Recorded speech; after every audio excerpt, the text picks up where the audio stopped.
Welcome. We're coming to you from World Engineering Day 24 hours live. We're following the sun across all the global time zones on this World Engineering Day for Sustainable Development, from New Zealand to Costa Rica and everything in between. We will be live streaming all the amazing activities and events to celebrate the important work engineers are doing around the globe. Coming to you directly from Epicenter Studios, follow along for free on the World Engineering Day homepage. Now, for the next 3 hours, we will hear from engineers and institutions from across the United States of America and Canada, with your host, Ashley Brinson.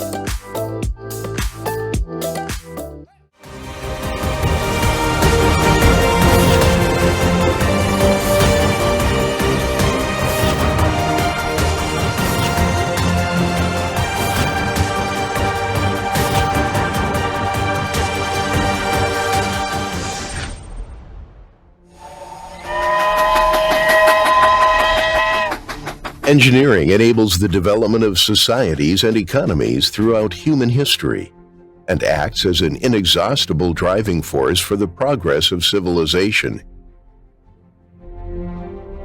Engineering wonders are significant symbols of human history.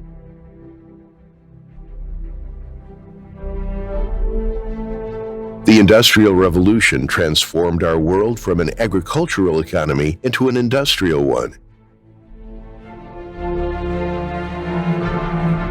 Every major breakthrough in engineering has significantly elevated productivity and profoundly improved human lives. Engineering facilitates fast travel and communication between hither to distant places. Therefore, we are all part of the global village. The World Federation of Engineering Organizations, or WFEO, was established in 1968 under the support and initiative of UNESCO. It brings together more than 30 million engineers from over 100 nations. For 50 years, WFEO has relentlessly promoted international engineering cooperation, a key force for the progress of the modern world. Nowadays, engineering innovations are developing rapidly. However, we're still facing global challenges such as energy shortage, environmental pollution, natural disaster, climate change, hunger and poverty, resources exhausting and diminishing of biodiversity.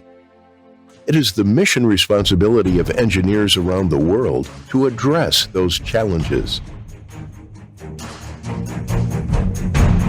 Technological innovations are driving new industrial revolution.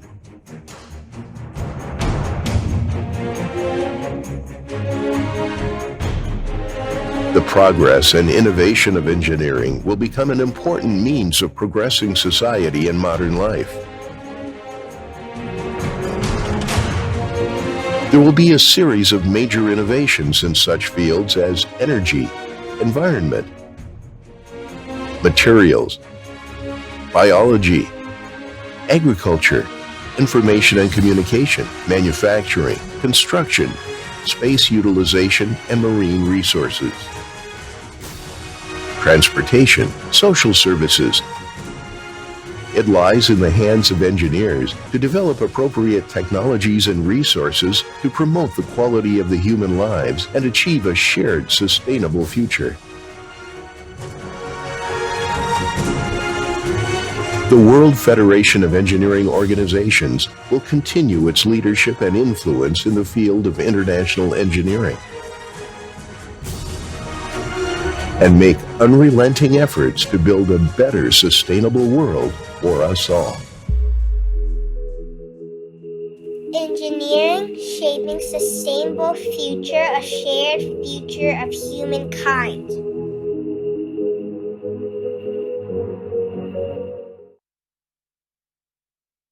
Engineering Day 24-hour live. I'm your host, Ashley Brinson, and I'm coming to you live from the World Engineering Day 24 hours live studio, where we're following the time zones around the globe to see how engineers are celebrating this very special day. This will be the anchor leg of the 24-hour session. I'll be your host for the last 6 hours. This has been a relay race around the world, chasing the morning sunrise as it goes around the globe. Good day, USA. It's 2 p.m. on Friday afternoon, East Coast USA. Good day to New York City. Good day to Washington, D.C. And hi, y'all in Atlanta. Out in California, it's 11 a.m. California, Oregon, Washington State, and in Hawaii, it's 9 a.m. Welcome to USA for this session of World Engineering Day. My name's Ashley Brinson. I'm a chemical engineer. I'm a ramblin' wreck from Georgia Tech. And a shout out to all of you in Atlanta. I'm director of Brinson Associates, a green tech, clean tech consulting company.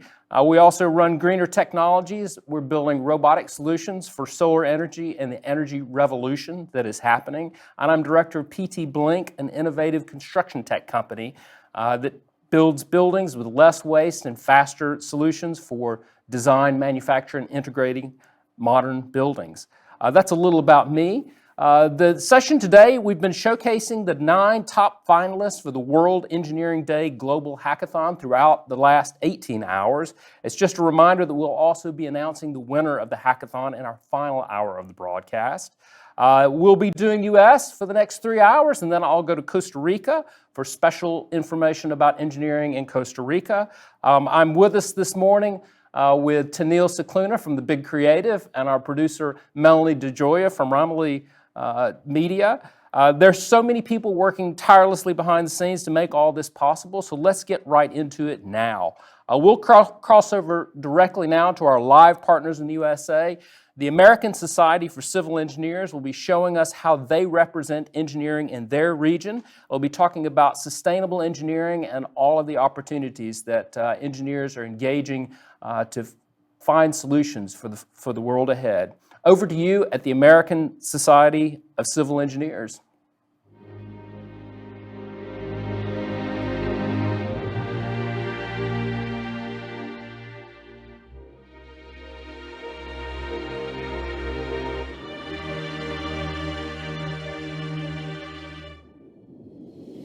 Glaciers are losing mass at an alarming pace. Intensify significantly, as you can The see wildfire behind is me. now the second largest in state history.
live from Washington, D.C. Welcome to World Engineering Day 2022. My name is Gunardan. I go by Guna for short. I'm going to be your host. What a great setting in the city named after our founding president, George Washington, who was a surveyor. I'm a civil engineer with AECOM. I was also the past president of the American Society of Civil Engineers, an organization that's graciously hosting you today here in the North America segment as you trot around the globe finding out what engineers do best. ASCE is a global organization with 150,000 members worldwide in 177 countries. I'm joined today here by my co-host, Daniela Colon. Hi, I'm Daniela Colon. Thank you for having me, Guna. I'm excited to join you. Thank you all for being here. Over the next few hours, we're going to be exploring three concepts for you during your journey here with us this afternoon. We're looking at what is called as the Future World Vision Project. You probably saw the video on what your vision is for the future. We're looking at a concept called the Mega City of 2070, looking to see what life would be like and what we need to do to prepare ourselves and the engineers to address those challenges, including climate change and other things that may come across us as we navigate through this time. In addition to that, engineers are looking at developing standards and other best practices to make sure that the transition is smooth and that you have a better quality of life no matter what the challenges are. Daniela? Let's begin by reimagining infrastructure through the Future World Vision. Casey Dinges and Jerry Buckwalter will be joining us to explore this bold, innovative project.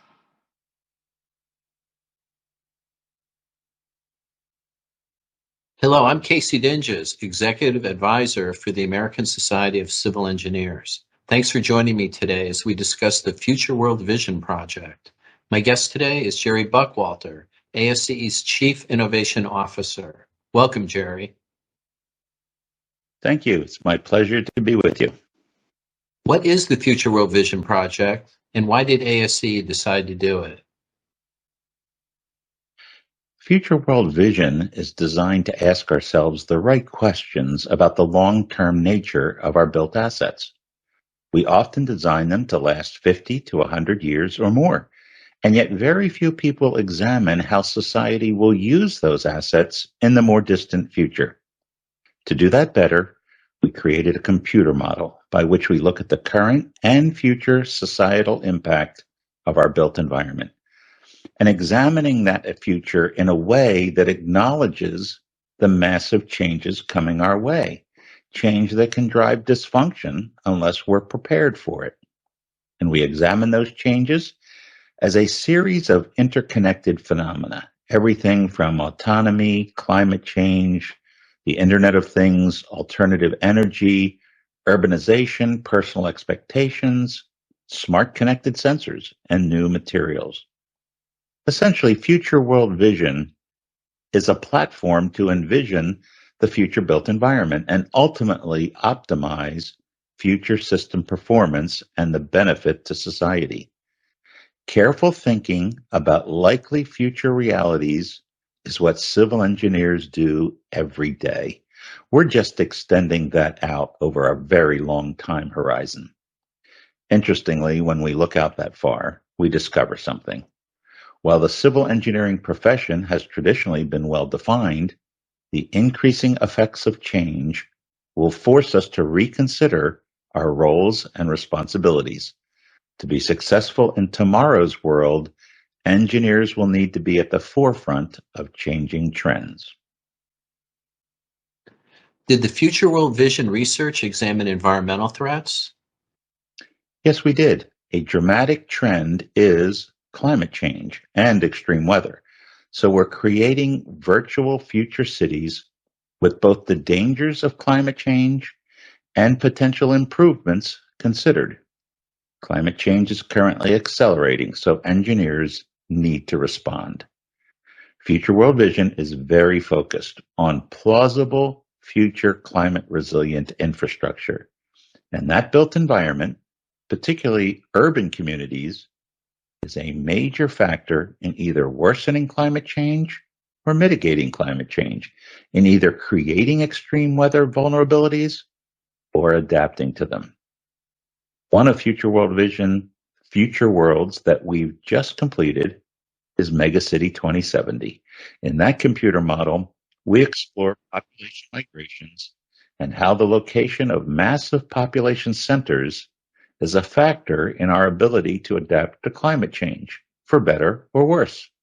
This will be particularly true in the developing world.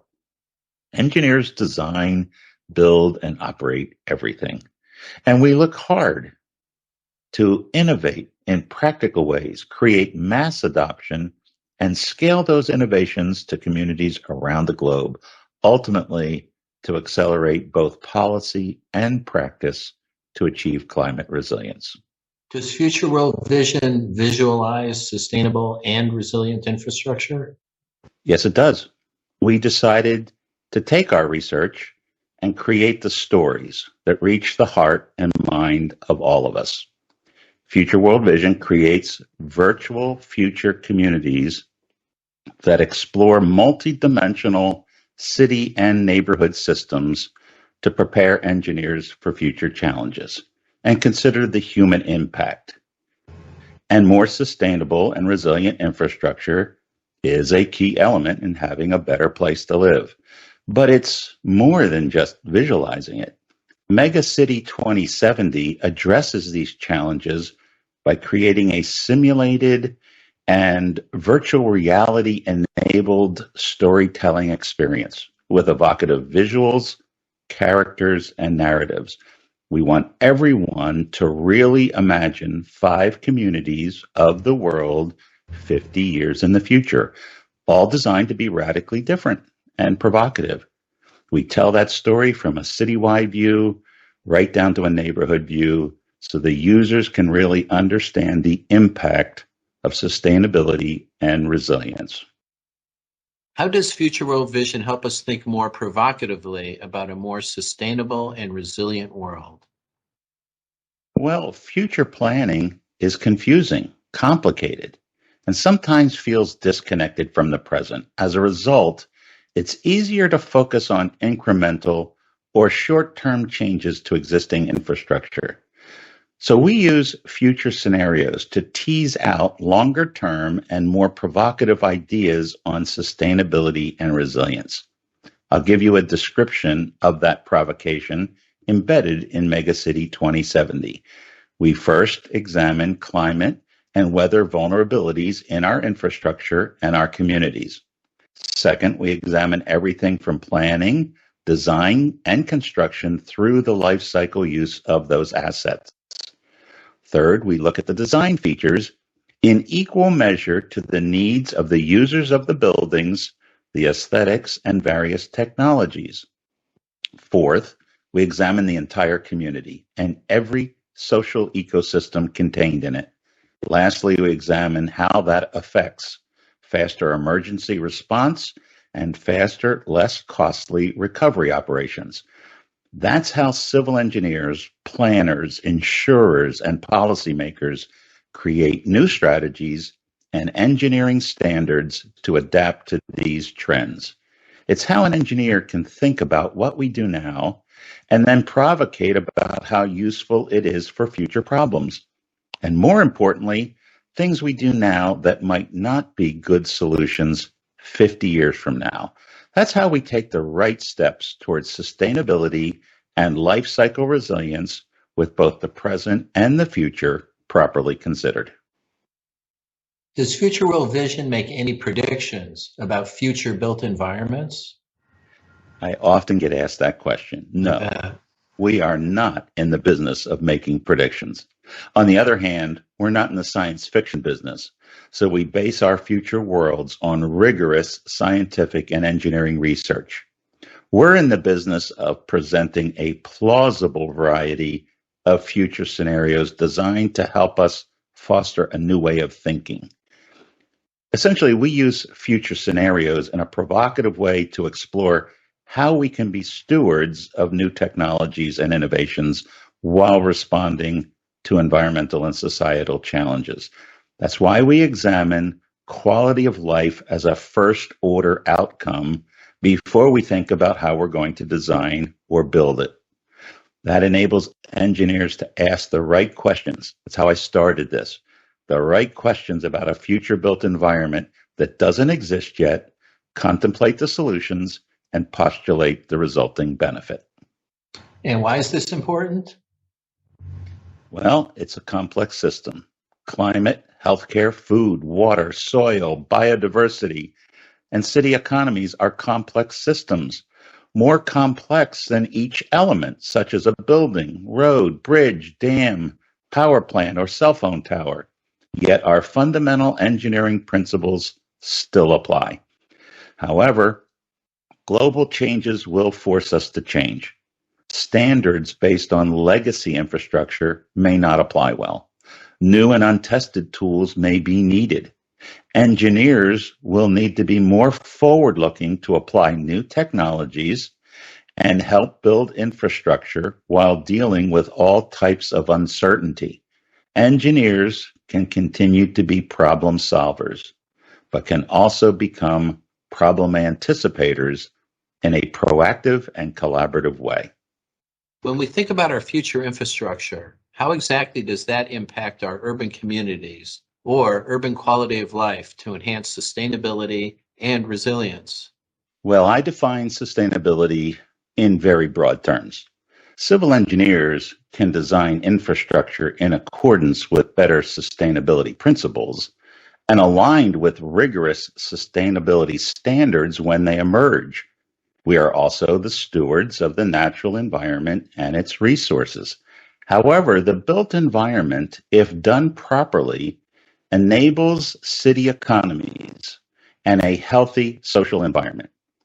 If not done right, or if left neglected, it hinders city economies. If the transportation system is efficient and affordable, urban communities thrive.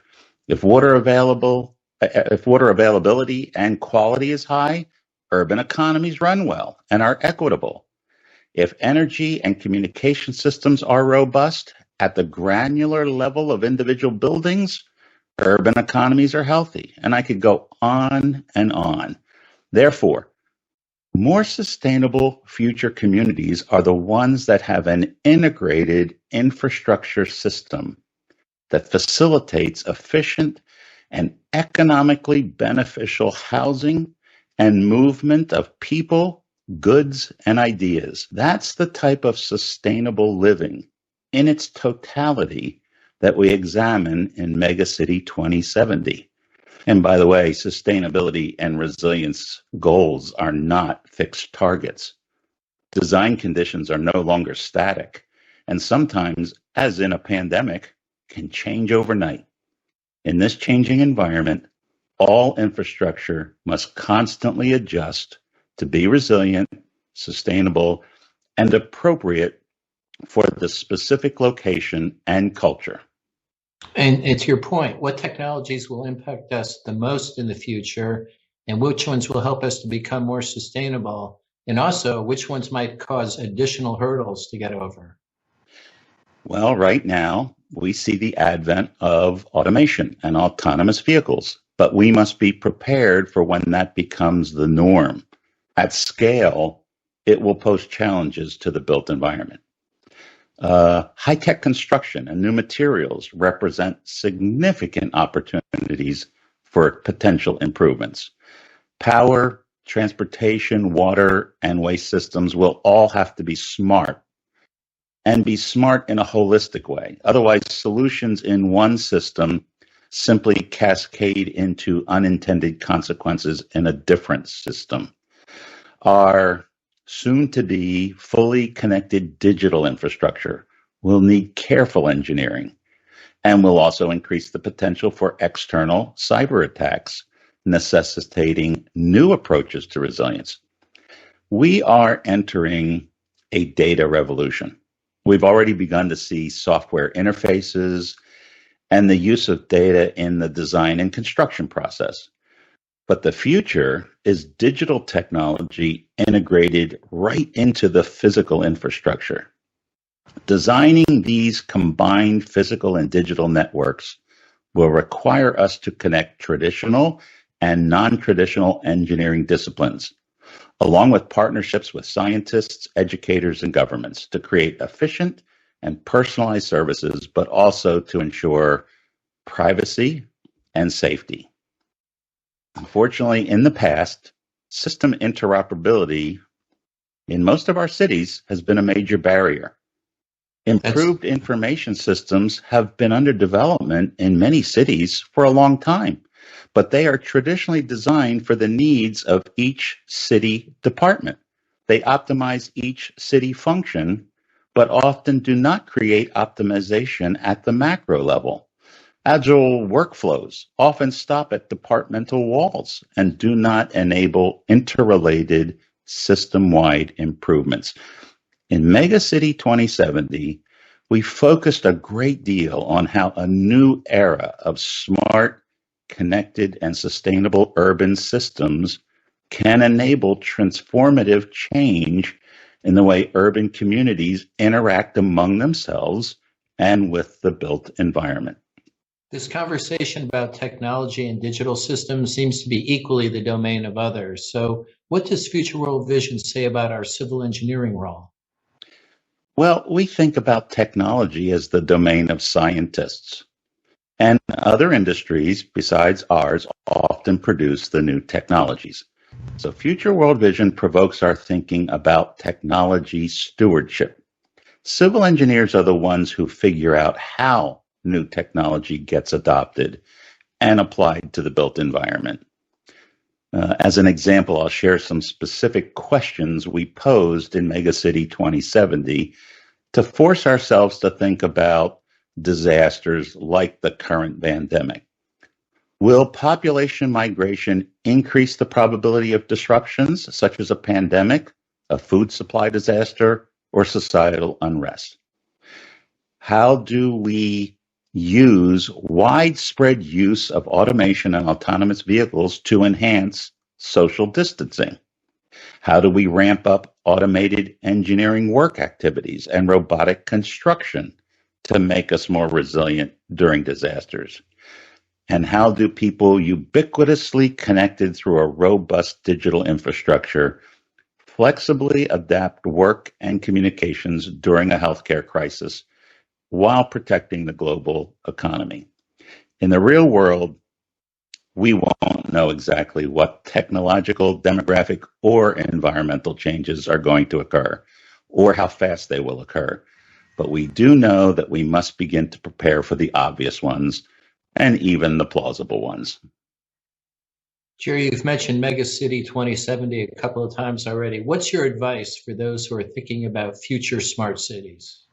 Well, there's a lot of buzz out there about smart cities. Smart cities should be all about maximizing the well-being and quality of life of their people. Government leaders should focus on the outcomes or end states that are desired first, and then start planning for the elements of smart cities that create a path toward those outcomes. My advice is don't just invest in the art of the possible. Invest in the smart city elements that explicitly enable the outcomes you want. Just because you can do it doesn't mean you should do it. And consider all city elements. Every aspect of life, healthcare, the environment, mobility, connectivity, governance, and even creature comforts are aided by the utilization of smart city functions. What's the one thing you would want people to think about after they look at any of the Future World Vision virtual worlds? Engineers need to expand our capacity to identify, understand, and manage long-term risk and uncertainty.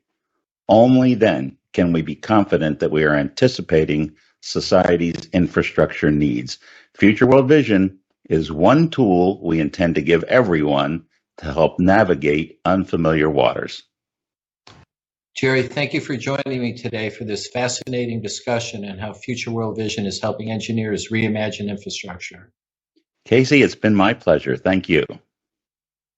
And for more information on ASC's Interchange series, visit asce.org/interchange. Thanks for tuning in today, and we'll see you next time on ASCE's Interchange Live.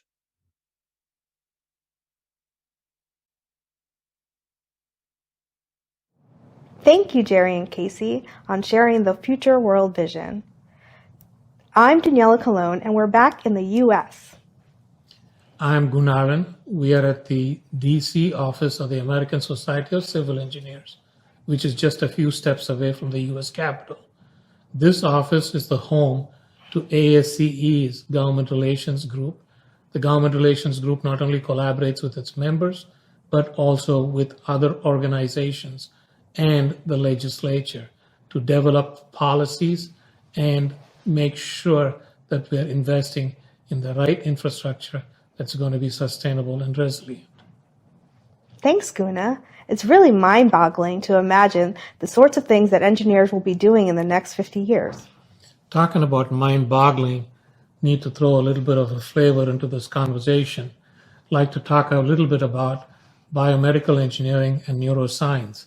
My son, Dr. Kabilar Gunaran, is the neuroscience director at DataJoint, and let's find out what neuroscientists and engineers are doing to explore the next frontier, the human brain, to help improve the quality of life, the mental health, as we move into this future that we talked about. Now you'll see a little bit about what they are doing at DataJoint and in the field of neuroscience. Hello, my name is Kabilar Gunaran, and I am the Director for Neuroscience Research at DataJoint in Houston, Texas. I'm excited to talk to you about how engineers play an integral role in advancing our understanding of the nervous system and in developing treatments for neurological disorders.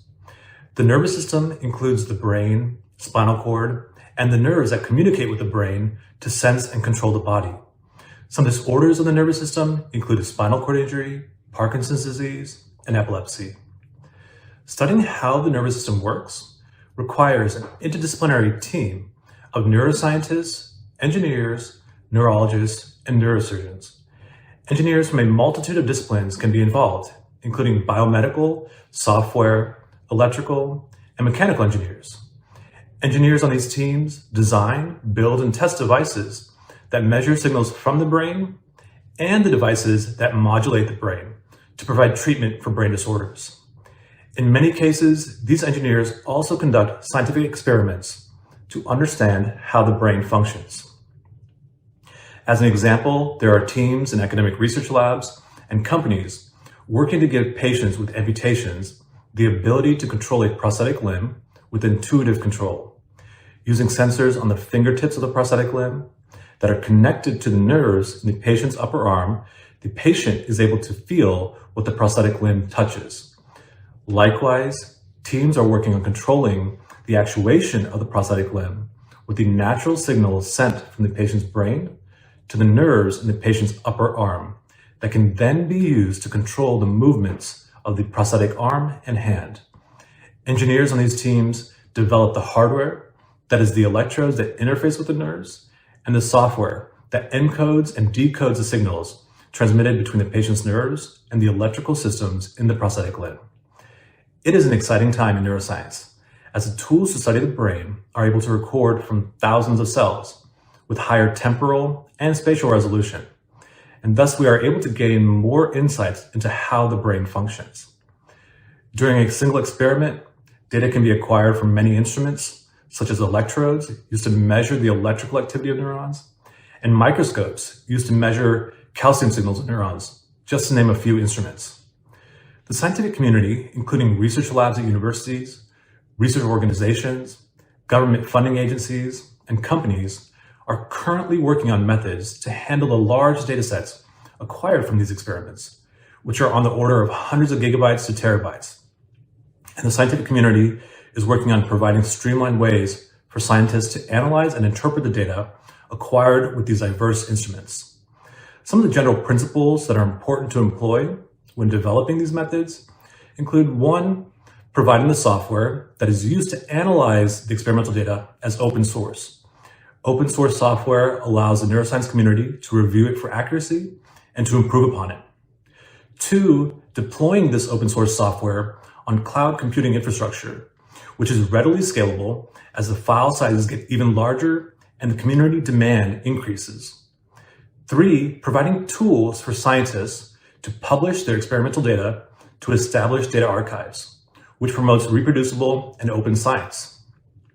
Computational tools overall play a key role in understanding how the brain functions, and it is quite motivating to see how engineering can make such an impact to ultimately reduce suffering from neurological disorders. Thank you.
Hello, I'm Dennis Truex, 2022 President of the American Society of Civil Engineers. On behalf of the over 150,000 members working to create a sustainable environment in 177 countries, I wish to thank you for joining us in this celebration of World Engineering Day. We each have an important role to play to build better for the 21st century. I hope we will all dedicate ourselves to this goal. Stay safe, be well, and thank you. Bonjour à toutes et à tous. Plus de 65 000 professionnels du génie sont actifs au Québec. Même s'ils travaillent dans des dizaines de domaines de pratique, nos membres partagent plusieurs préoccupations communes. Ils nous disent notamment que les changements climatiques et le développement durable doivent faire partie de nos sujets prioritaires au cours des prochaines années. C'est pourquoi nous avons pris des engagements fermes en matière de développement durable en 2020. Ces engagements sont de 2 volets. Nous nous engageons par notre voix dans la société et auprès de nos membres. C'est le premier volet. Le deuxième volet implique des actions concrètes pour réduire l'empreinte de notre organisation. En ce qui concerne sa voix, l'Ordre fait la promotion des bonnes pratiques. Nous proposons davantage de contenu et d'outils pertinents pour soutenir nos membres. Pour sensibiliser les décideurs politiques, nous partageons notre avis sur des projets de loi ou de règlements. Sur la place publique, nous attirons entre autres l'attention sur la Journée mondiale de l'ingénierie pour le développement durable qui a lieu en mars. Du côté de nos actions, nous avons élaboré un plan qui contient des indicateurs mesurables. Récemment, nous avons procédé à notre premier bilan carbone. Nous comptons réduire à la source nos émissions de gaz à effet de serre et progresser rapidement vers l'objectif de carboneutralité. En terminant, la lutte au changement climatique, la transition énergétique et l'électrification des transports sont des tendances de fond qui touchent l'ensemble de la société. Mais les professionnels du génie sont directement interpellés et déjà à l'œuvre pour proposer des solutions innovantes sur ces enjeux. Comme vous pouvez le constater, la communauté québécoise du génie fait partie des acteurs de changement. Nous sommes des alliés solides du développement durable. Continuons à travailler ensemble pour assurer l'avenir de notre planète.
rather than ask students to write a 10,000 word thesis, which they'll probably never have to do again until perhaps they do their PhD, we decided to break it up into authentic assessments. So, for instance, they have to design, they have to think about their research question, they have to go away and do a literature search to back up their research question, and they then have to write that up in a format that justifies the project that they're doing. What that means is that students have practice in what they may very well be doing in the future once they're employed, but it also gives them a draft paper, which then we encourage students to publish in a peer-reviewed journal. So it gives them not only something for their CV, but it also gives them real-world, authentic experience of the sort of tasks that they might want to do. We are doing this portfolio-based education now for 3 years in this system, what we call My Brand, and we hope that at the end, so at the time of the final presentation, students can show in a written form, or in the case of artists with their masterpieces, what they achieved, what kind of professional results they already earned during their study. Student outcomes are supposed to be the same qualifications that he will need for entry into the profession. So employability. And I think that was the major impetus that led us towards integrating a lot of digital things into our curriculum. One of the desired outcomes is for our graduates to be able to use the modern tools of engineering, of computing, of architecture before they leave the portals of our university.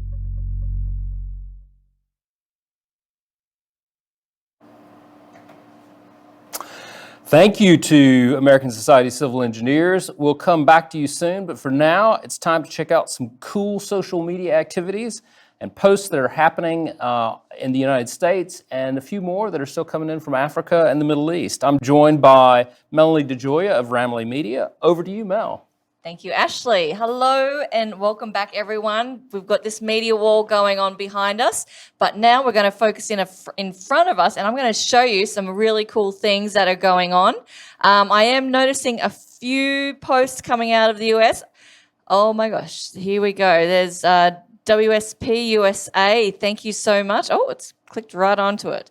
So they're doing a great post there. Tom Lewis, thank you for that. I just saw this. Okay, this is coming out of Europe, this one. I'm just throwing this one up here. But look at that. I wonder if somebody's hand-drawn that. We need Anne back to kind of translate that for us. So that was good. Still, Australia's still buzzing along. Oh, that was 11 days ago. That's fine. But look at some of the other ones that we've seen. Okay, name this port.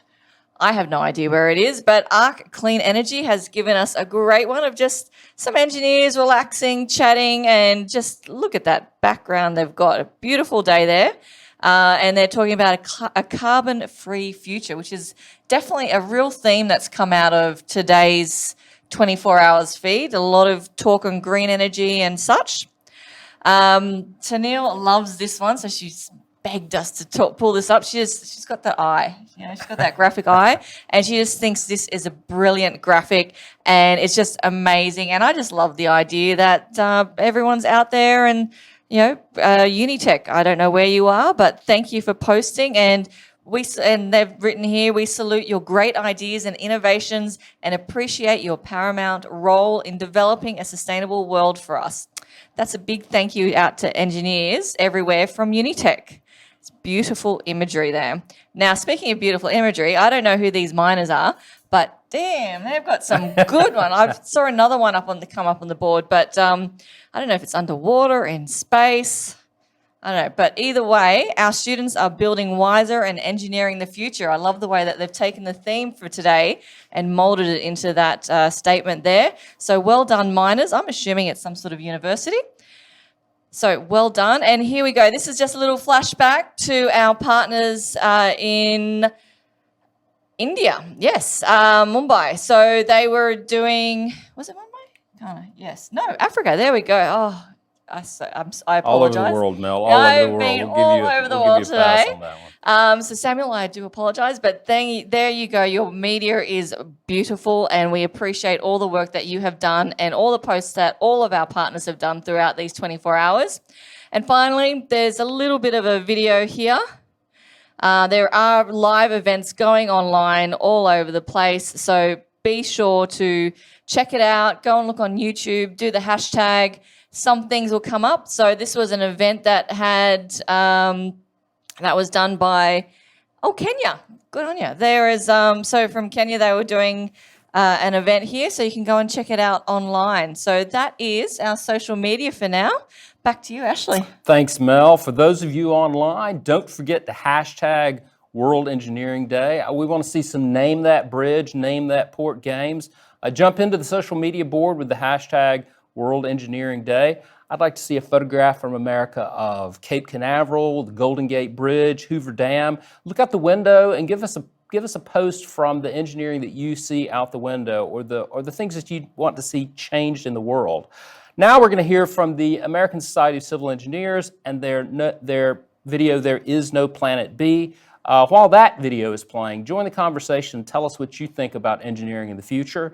Next up is ASCE No Planet B, and then we'll be hearing from World Engineering Day Hackathon major partners, Engineers Without Borders, over to ASCE.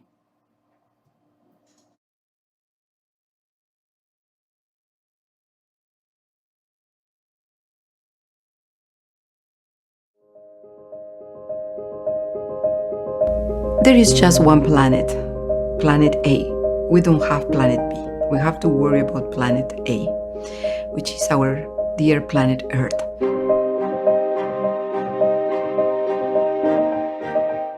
The idea of resilience is really about preparing cities for the shocks and stresses to come. And we know that globalization and urbanization are major trends. Climate change is exacerbating those threats and opportunities and making it require this new thinking about how we prepare ourselves for what's coming in the future. We're seeing different threats. We're seeing different risks. And as a result, we as engineers need to change our practice to consider what those risks are so that we can better protect our citizens. If you're not building to maximize sustainability, it's costing insurers, it's costing people's homes, it's costing lives, it's costing governments billions and billions of dollars. Nothing is really sustainable if it's not at least resilient.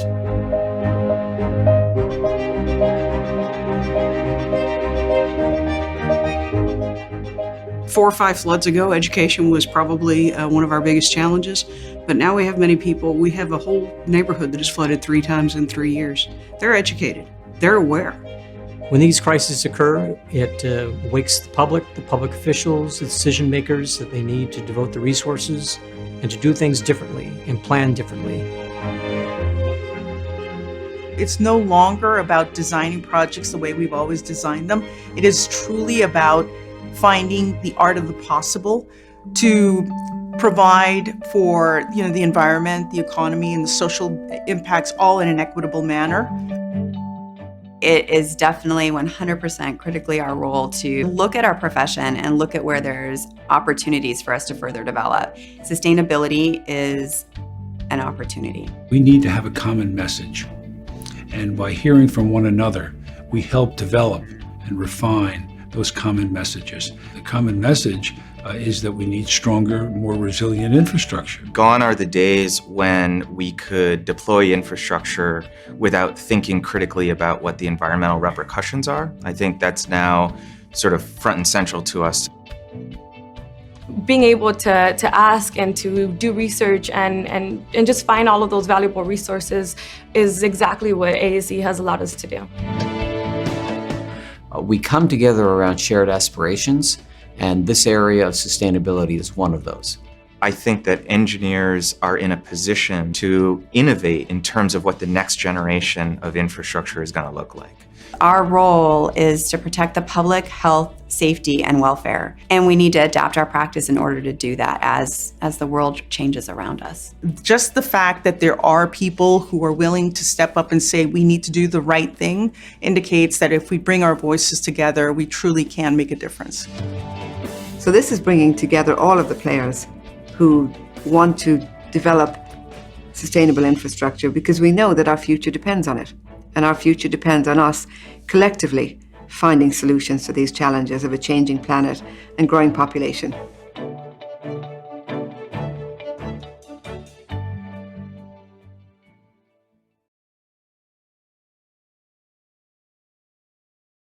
At Sydney Water, we want to create a better life for our customers through world-class water services. We want our cities to be thriving, livable and sustainable. Traditional custodians hold a continuous and ongoing relationship with country, nurturing the land and waterways. Caring for country is everyone's responsibility, and we want to play our part. Our city already has a variable climate, and with climate change, we will have to cope with events not yet experienced. It will affect everything we do. Changing rainfall patterns will affect our water sources. Changing soil conditions will affect our network. And floods and rising sea levels will impact our wastewater network. We acknowledge our customers want a resilient future. We understand that the future of our city and climate depends on the choices we make today. Our teams have been showing leadership through our climate change program. It has two parts. The first part, abatement, is about reducing our emissions to lessen our impact on the climate. We have committed to net zero carbon emissions in our operations by 2030 and in our supply chain by 2040. We will embrace circular economy principles to turn waste into energy. The second part is adaptation, reducing the impact that climate change will have on us.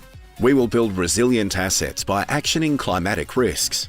We will build a resilient water supply by diversifying our water sources to include more rainfall-independent water and invest in water conservation.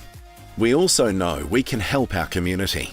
Our city is growing hotter, and heat waves and extreme heat will impact the livability of our city. Water plays a critical role in urban greening and cooling. We will play our part to incorporate water into the landscape to build more livable communities. We are committed to our vision of creating a better life with world-class water services, and with a focus on achieving together for our customers and the environment. We can all contribute to the legacy of tomorrow.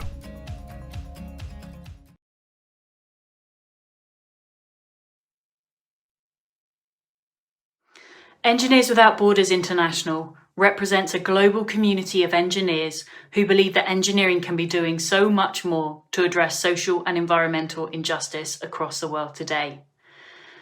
Our movement has been contributing to communities in need for the last 20 years, with Engineers Without Borders organizations present in all global regions, across the Americas, Europe, Africa, the Middle East, Asia, and the Pacific. We've been working tirelessly to deliver safe, clean water, improve sanitation, better waste management, greener energy, and safer homes, neighbourhoods, hospitals, and schools. But we know our work is not yet done. Right now, as we face the climate crisis, planetary systems are breaking down and increasing numbers of people find themselves living in ever marginalised conditions. We need engineers from all around the world to step up and respond. You can step up. You can be a part of the Engineers Without Borders movement. Go to our website to find out how you, your company, your institution or your organisation can get involved and support this movement for change. The time is now. Can we count on your support?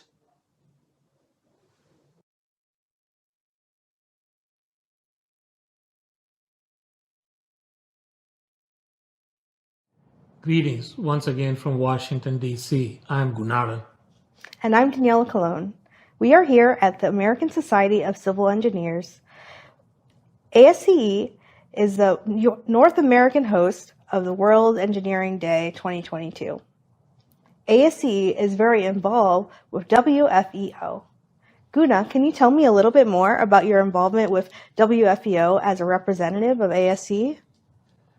WFEO, the World Federation of Engineering Organization, is a global organization that represents 30 million engineers worldwide. I am the current chair for their UN Relations Committee. WFEO, just like ASCE, advocates for policies around the world and supports engineers around the world. So ASCE is an affiliate member of WFEO, and we hold the chair position at the United Nations Science, Technology, and Innovations Major Group. As we move into the next segment, the next session is going to be talking about what engineers are doing to not only develop standards, but also use a rating system to measure how well we do it. The rating system can be used by engineers, government officials, and other agencies to make sure that we are building a sustainable and resilient infrastructure for the future. To talk to us about the Institute of Sustainable Infrastructure's rating system, here is their CEO, Anthony Kane. Anthony will be joined by Lieutenant Colonel Brad McCoy. Lieutenant Colonel, should I call him Colonel or Doctor? Well, either way, he's a professor at West Point in this Department of Civil and Mechanical Engineering. And let me try and get this right. Colonel McCoy also serves as the chair of the ASCE Sustainable Infrastructure Standards Committee, a committee that has worked in the last few years to develop the first of its kind sustainability standard. These two experts have a very interesting dialogue on standards and rating system. I'm sure you'll find this conversation to be very interesting, informative, and useful as well. Brad and Anthony, turn it over to you.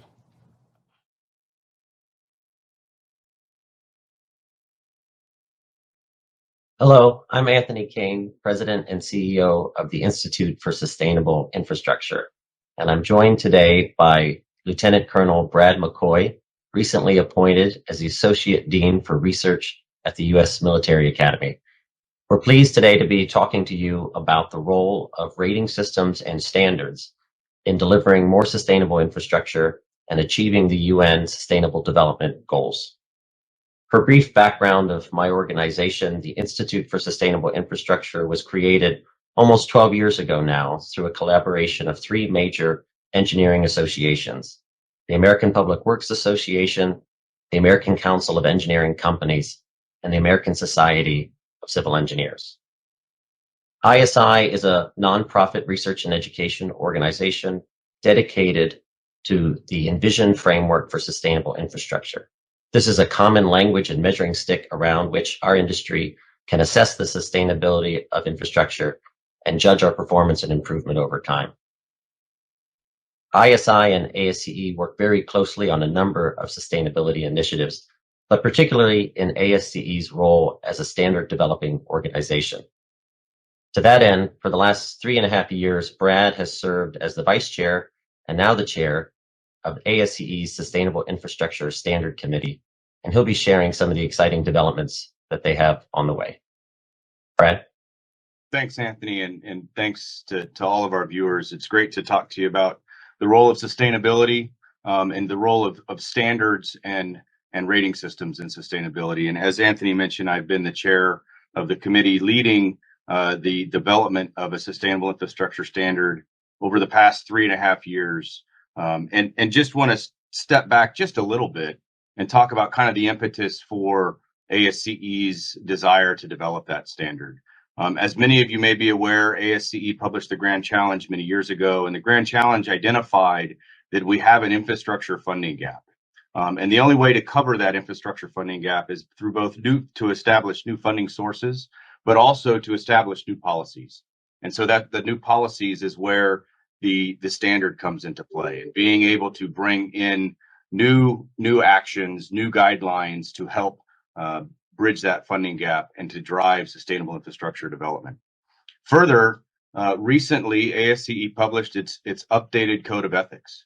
And in the preamble of the Code of Ethics, we see that professional engineers must adhere to the fundamental principles to create a safe, resilient, and sustainable infrastructure. And so it's right there written in the preamble that sustainability and the development of sustainable infrastructure is an ethical obligation. In fact, in Canon 2 of the Code of Ethics, we pull out the natural and built environment, and we see specifically that engineers must consider and balance social, environmental, and economic impacts.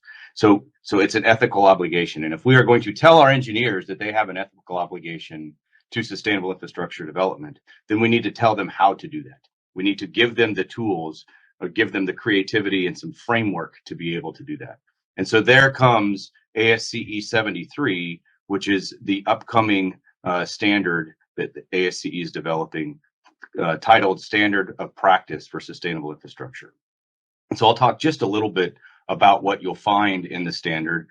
We expect the standard, we anticipate the standard to come out this summer. It is nearing the final public comment period, and we anticipate that it will go through that public comment period fairly smoothly. And so we expect that it to be available for everybody to use sometime this summer. The standard is written in non-mandatory language to give engineers flexibility, to give engineers the opportunity to innovate as we work towards more sustainable infrastructure development. And so as a non-mandatory standard, not prescriptive, that innovation will come across in several different chapters that have been written. And I'll read through the chapters, and you might start to notice a little bit of a theme.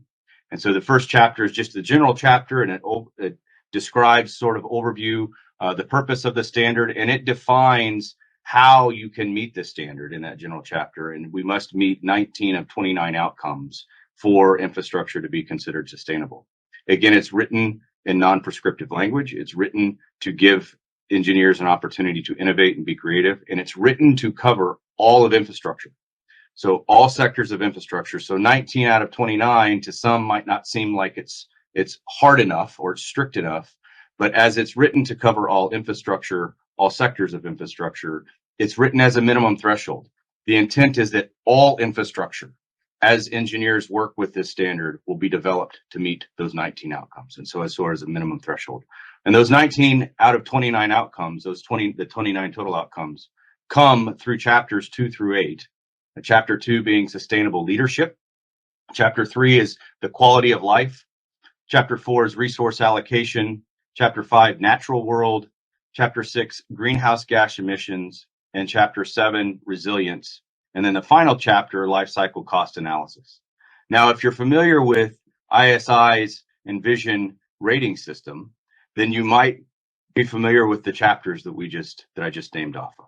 So chapters 2 through 7 align perfectly, if you will. They follow the framework of Envision. And that was intentional. We used the framework of Envision as a rating tool for infrastructure to call out those things which are the minimum requirements that we think all infrastructure should meet. This certainly is not intended to supersede Envision. It's intended to work with Envision as a rating system to establish that minimum threshold.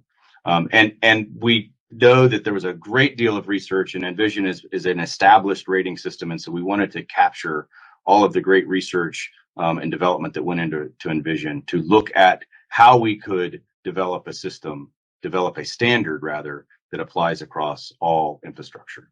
And so I think it would be appropriate to turn it back over to you, Anthony, as you talk a little bit about Envision for those that might not be familiar with it.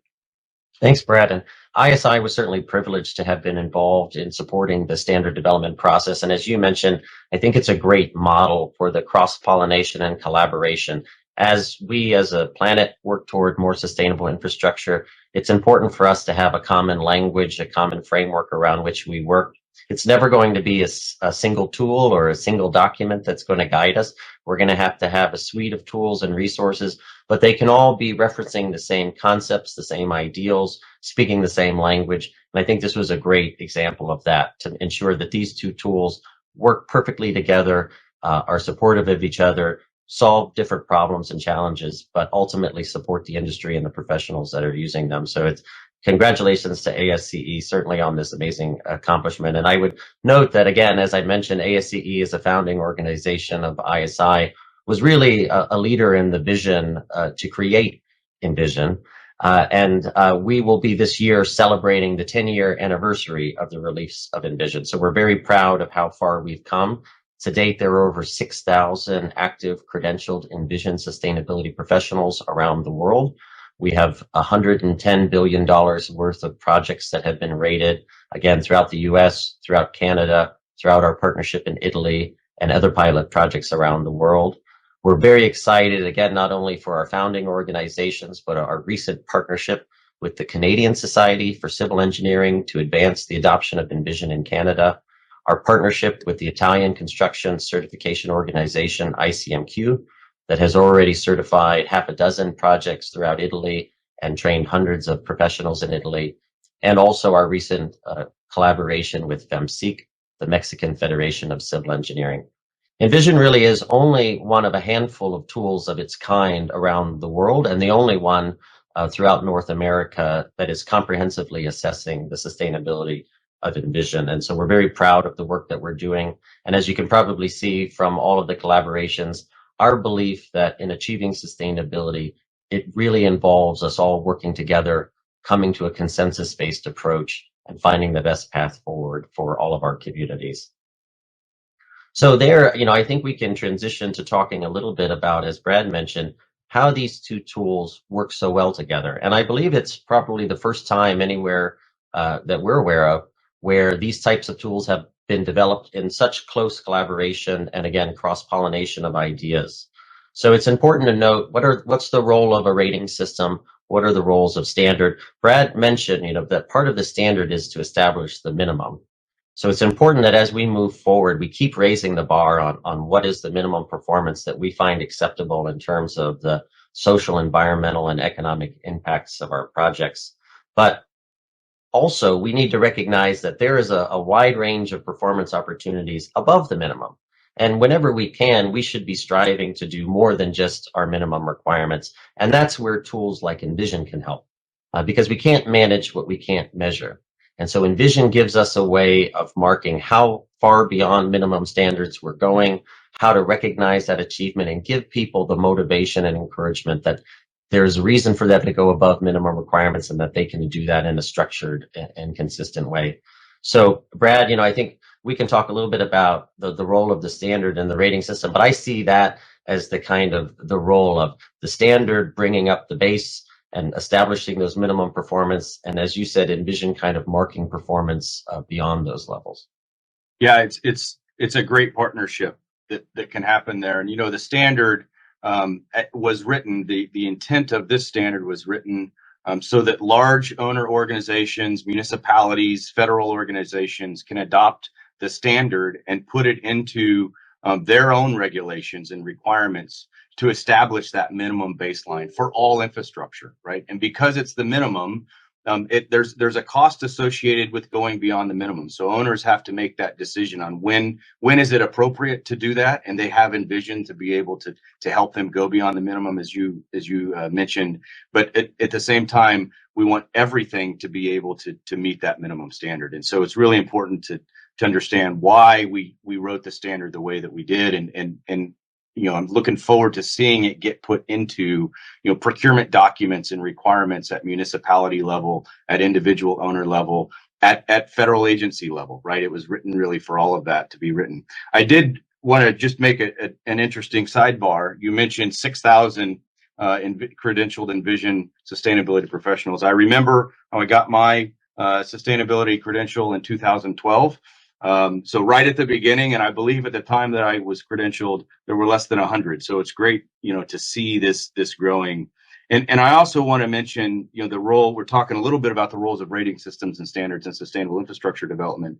As a professor, I would be remiss if I don't mention the education requirements that we have for our students. And so it's been a great partnership also with ISI to allow ISI to be a tool to teach sustainability to students. And so we have college students at the undergraduate level that are also getting credentialed with the Envision Sustainability Professional credential, so that they can understand, and they're graduating with that and going out into the world and as practicing engineers understand the role of sustainability and understand the role of rating systems. And if you think about that just for a second, We've got students now at straight out of college at the undergraduate level that understand the role of rating systems because they've gone through the training with Envision and understand how those two can play. They certainly are familiar with codes and guidelines and regulations, and now they also understand the rating system and sort of that interplay that happens between them.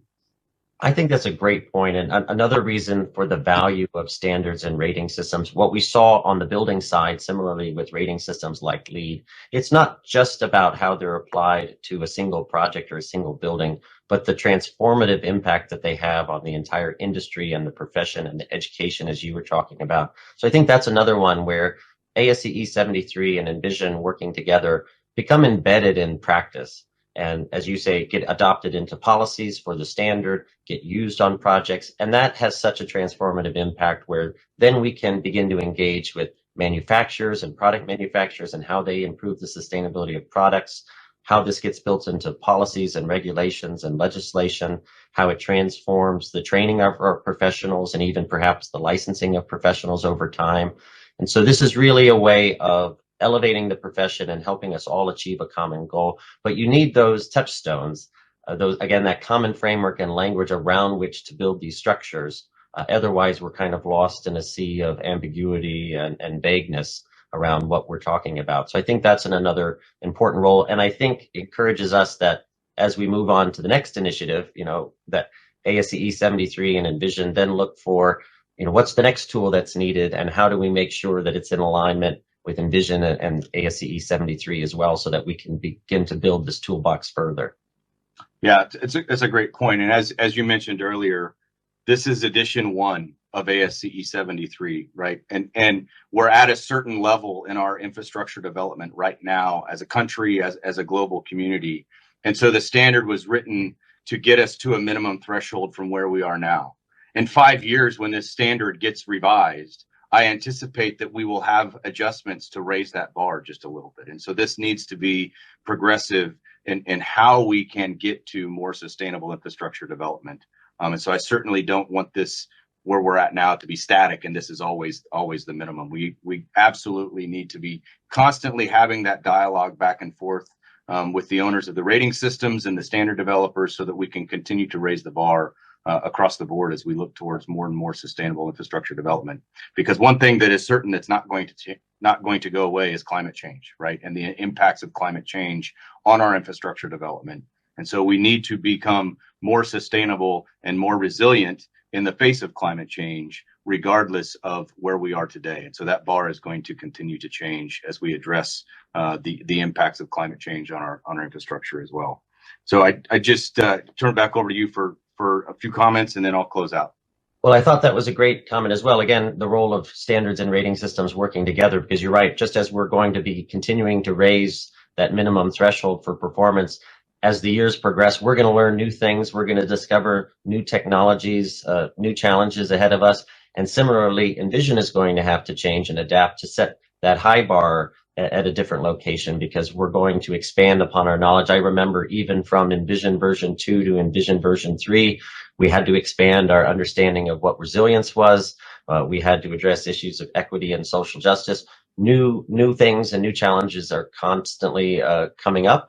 And so tools like Envision can help map those out for us, kind of as the advance guard. And then as they become more understood and systematized, they get embedded into standards and become common practice across everything that we do. So I think that's a great element of what we're doing as well. Absolutely. And it ties right into why we wrote the standard to be non-prescriptive, and non-prescriptive language is written in non-mandatory to encourage that innovation, right? So that we can continue to move towards better and better practices. So I'd just like to kind of close just a little bit with just you pulling us back to where we started this conversation, and really the impetus for the standard being that ethical obligation that we as engineers have towards sustainable infrastructure development. It's our job to do this. It's our ethical promise to society, right, to continue to develop more and more sustainable infrastructure and to continue to innovate. And so the rating systems and the standards interplay as you have described, so that we can continue to be more and more innovative as the world is changing. And as I mentioned, we anticipate the standard coming out this summer. I really look forward to that standard hitting the street as we move the bar. But at the very instance that comes out, we move the bar towards what a minimum threshold is for our sustainable infrastructure development moving forward. So thanks again to everyone tuning in today. Anthony, great discussion with this. I really appreciate the opportunity to talk to you about it. And I look forward to continuing the conversation in years to come. Thanks.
Hello, my name is Maria Lehman, and I'm the President-elect of the American Society of Civil Engineers.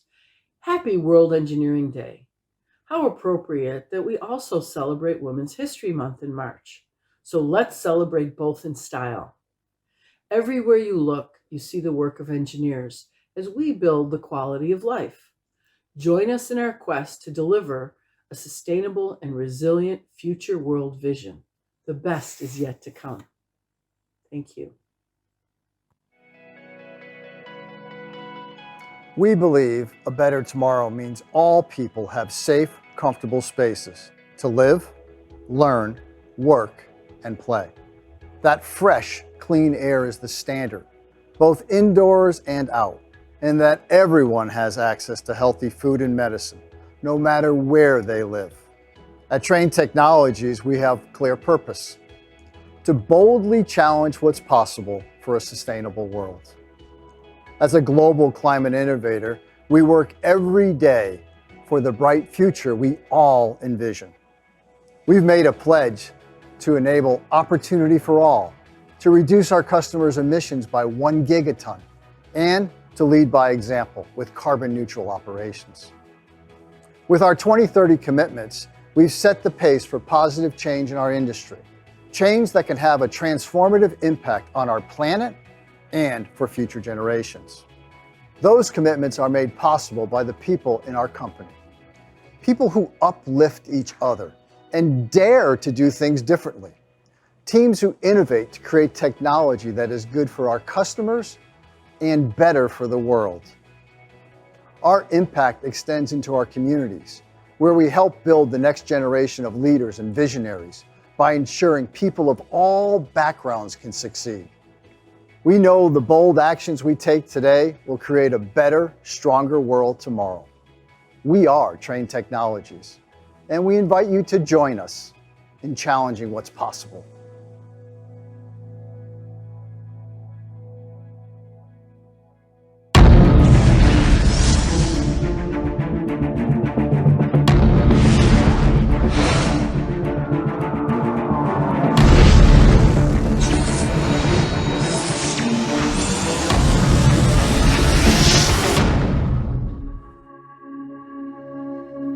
科大讯飞作为亚太地区最大的语音技术及人工智能上市公司，是中国语音产业唯一的国家规划布局内重点软件企业。成立至今，先后2次荣获国家科技进步奖，智能语音识别、语种识别技术名列世界前茅。2015年12月21日，科大讯飞在年度发布会上推出了全球首款会议字音同步直播产品讯飞听见。讯飞听见智能会议系统可以将语音实时转写成文字，同时实现中英文互译，中文转写准确率可达95%以上，英文转写准确率可达90%以上。同时采用独立部署的专业服务器，可实现音视频文件离线转写。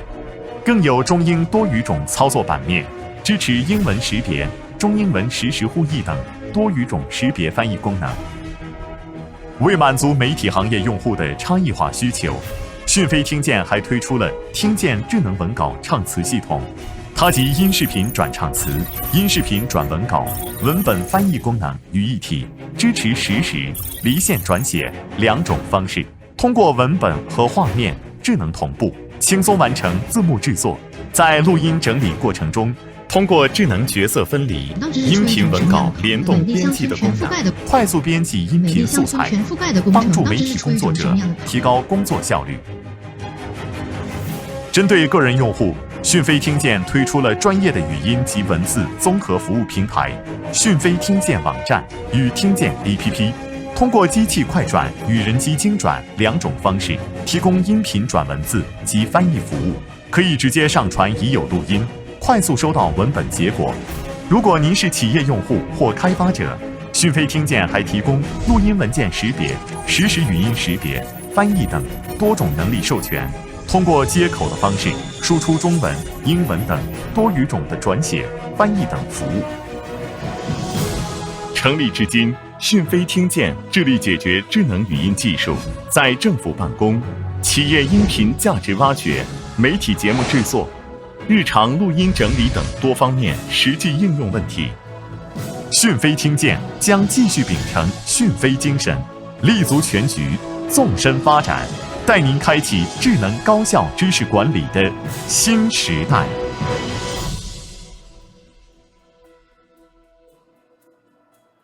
That's a message from Chinese artificial intelligence company iFlyTech that does a lot of language translation. Now we're going to be joined by our neighbors on the northern border from Canada. Senator Rosa Galvez is joining us. Senator Galvez is an engineer who sits in the Canadian Upper House of Parliament. Originally from Peru, Rosa Galvez is an environmental engineer, a professor at Laval University, and a Canadian independent senator for the province of Quebec since 2016. She is also president of Parlamerica's Parliamentary Network on Climate Change, a network of legislators across the Americas who are focused on climate issues. At the Senate of Canada, Rosa Galvez is a member of the Standing Senate Committee on Energy, the Environment, and Natural Resources, which she chaired from 2017 to 2019, and a member of the Standing Senate Committee on National Finance. She published a 2020 white paper on a clean and just recovery from the COVID-19 pandemic, proposing a transformative vision to achieve greater overall collective well-being and solidarity among all Canadians. Last year, Senator Galvez received a 2021 Clean 50 Award for her parliamentary work on environmental policy. As an academic and engineer, she has acted as an expert for national and international agencies such as the Commission of International Environmental Cooperation, the British Research Council, and the UNESCO Mediterranean Water Network. She was an invited scientist at the ISE Italian National Research Council. Among her important research studies, Senator Galvez has offered insights on the lessons from the 2013 LAC Megantic train derailment and explosion, which is considered the worst land oil spill and fire in North America. Welcome, Senator Galvez. Tell me, what does World Engineering Day mean to you? Hello, Ashley. Thank you very much for having me. Well, first, it is an annual opportunity to recognize the important contribution of engineers to society. It also gives the engineering community the chance to gather and share experience and perspective with people who have committed to solving the same technical and social problems. In a more personal basis, I use this day to reflect in my own practice and professional career and ask myself, am I fulfilling to the best of my ability the oaths I made when I began my career as engineer? And tell me, Senator Galvez, why is it important to celebrate World Engineering Day for Sustainable Development? Well, for younger generations of engineers, sustainable development is part of their curriculum, is part of their principles and tools. And this day gives the opportunity to increase this awareness and to overcome the barrier of generations. We know that we are rapidly exceeding the planetary boundaries, the extent to which the natural environment can sustain a thriving ecosystem. Pollution in the form of liquid effluent, solid waste, greenhouse gas emissions are the roots of the climate crisis, loss of biodiversity, ocean acidification.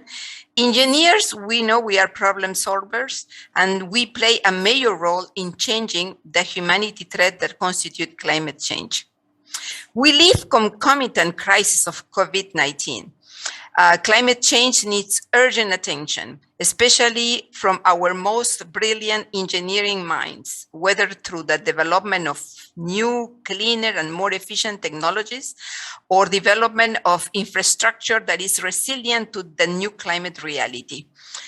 We can reduce physical risk, restore greater well-being, and improve the quality of life for us and future generations. Engineer is a cornerstone of resilient, healthy, and safe society, and it must increase its role in the protection of ecosystem and the ecological services that it provides to us, such as clean water, air, and soil.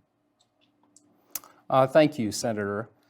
Could you tell me a little about the World Federation of Engineering Organizations and what important work does WFEO need to do for sustainable development in the Pan Americas region? Well, WFEO has a role in cultivating new talent, support the integration and implementation in the engineering practice, the developments that comes from the scientific knowledge, the innovation, increase women presence, but also support and promote international collaboration and sharing engineering know-how, so that society is better placed to face the climate crisis. In Canada, for example, we had the chance to develop early without regard for sustainability, but we can no longer continue with a business as usual model that causes irreversible damage to the environment. So Canada must recuperate their title of environmental leaders in the world, and we must attain our climate, domestic and international commitments and goals. And we have the responsibility to help other nations attaining sustainable development goals and attaining their and contribute with our fair share to the net zero 2050 race.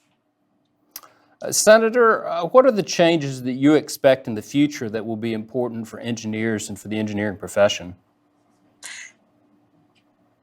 We are facing, as I mentioned, two simultaneous crises that will shape our world for many decades to come. And COVID-19, the climate change and the COVID-19 pandemic. Thus, the fields of public health infrastructure, clean energy, electrical transport, sustainable mining, circular industrial process, construction of resilient, climate resilient infrastructure will see great development in these fields, and engineers will be at the right, at the center, and at the left of this call for transformation. At present, the municipal and private sectors are leading the changes that are right now happening. But once the politicians finally align with the science and with the majority of the public opinion, recognizing the need for moving towards a low carbon economy, there will be open doors for engineers to create, develop, produce, and construct tools, equipment, industrial process, new approaches for development, sustainable development that we desperately need. Engineers must learn to consider the impact also of our own practice on the environment. I know it won't be easy as long as procurement, for example, coming from governments are based on the lowest cost possible. Hopefully policymakers, and I am there to push for this, will create the right framework to allow innovation and technical and social efficiency and not only economical benefits. Senator, as both an engineer and as a political leader, I wonder if you've got any special message for engineers that are watching on today, World Engineering Day. Yes, absolutely. So we have to, we have a voice as engineers. We usually are in higher positions in the industries and in the wherever we work. And so we have to lead by the example, and we have to raise awareness, and we have to attract the attention of our bosses, the ones that are in higher positions, towards this major change, this transformation of the economy, and work towards a low carbon future. Thank you. Very important words. I thank Senator Rosa Galvez of the Upper House of the Canadian Parliament. Thank you for sharing your time today with us, Senator. Thank you to you. And now we're going to speak a little bit about the hackathon that's been going on. What a wonderful experience the World Engineering Day Hackathon has been. We've seen thousands of people across the globe get involved. The submissions were some of the most creative and cutting-edge solutions our judges have ever seen. The number of high-quality submissions made it very difficult to sort out the primary submissions down to the top 9 finalists. I'm going to tell you a little about the hackathon because it's been the videos have been shown over the last 18 hours or so. This is supported by a number of important organizations around the world. Our platinum sponsor is Intel, the computer chip company. We have partners with UNESCO, FIDIC, IFEES, GEDC, IEA, INWES, and Engineers Without Borders. From the volunteer working group that created the hackathon, WFEO's Young Engineers Future Leader Committee, Engineers Without Border, SPEED, the student arm of IFEES, GEDC, and Young Engineers Australia. Those volunteers put together the Hackathon Challenge, and we're seeing the results from that now. Now the prizes are quite valuable. The first prize will be 4,000 euros for those who are tuning in from the United States. That's about 4,400 US dollars. Second prize will be 2,000 euros, and the third prize will be 1,000 euros. The statistics on the competition so far, we had 1,000 people register their interest in the competition. 465 individual students comprising 125 entrant teams submitted their solutions for the hackathon. We had universities from 23 countries, and 92% of the participants were engineering students, and from those we have 9 teams that reached the final round. 3 challenges were posed to the contestants. Challenge 1 was responsible and innovative use of materials and reduction of non-biodegradable waste. Challenge 2 is an interesting one, a favorite of mine, biomimicry and engineering solutions. And Challenge 3 was water accessibility in the changing climate. Our judging panel comprised 40 preliminary judges from 16 different countries, and our finalist judging panel was made up of 6 members from 5 countries, representing UNESCO, Engineers Without Borders International, the World Federation of Engineering Organizations, Young Engineer Future Leader Committee, INWES, and the International Engineering Alliance, and then finally IFEES. And so now I'll present to you the top 9 finalists of the hackathon.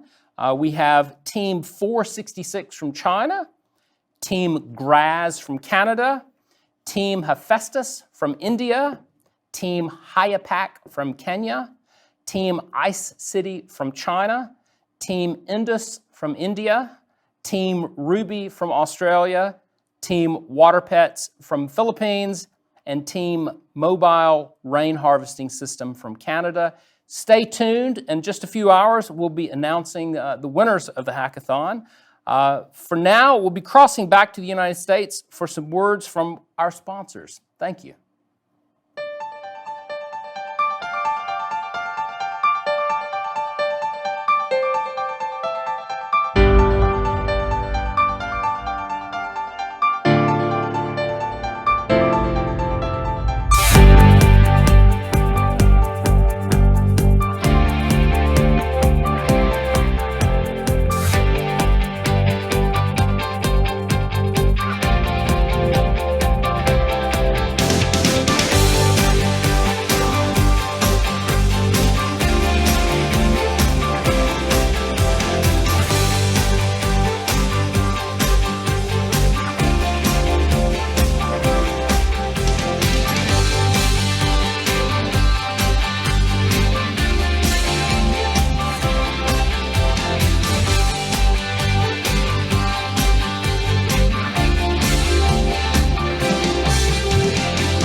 Over the last 50 years, we have witnessed the fastest growth in technological advancements in the history of mankind.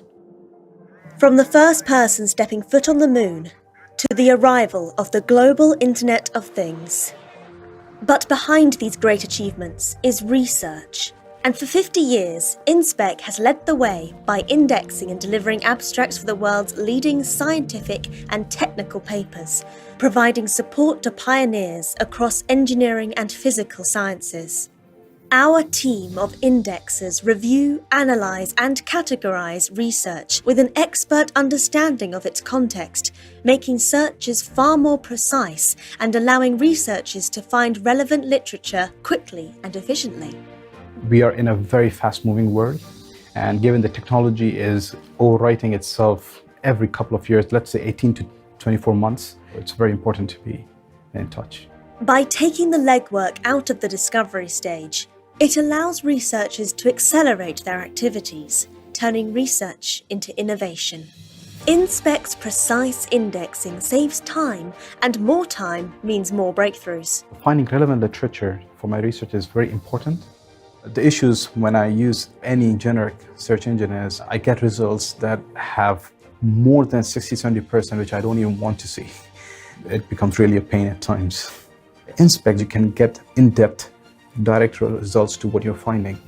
As we enter a new age of engineering, we continue to evolve, supporting the global physics and engineering community to solve new challenges and take the giant leaps needed to explore exciting new frontiers.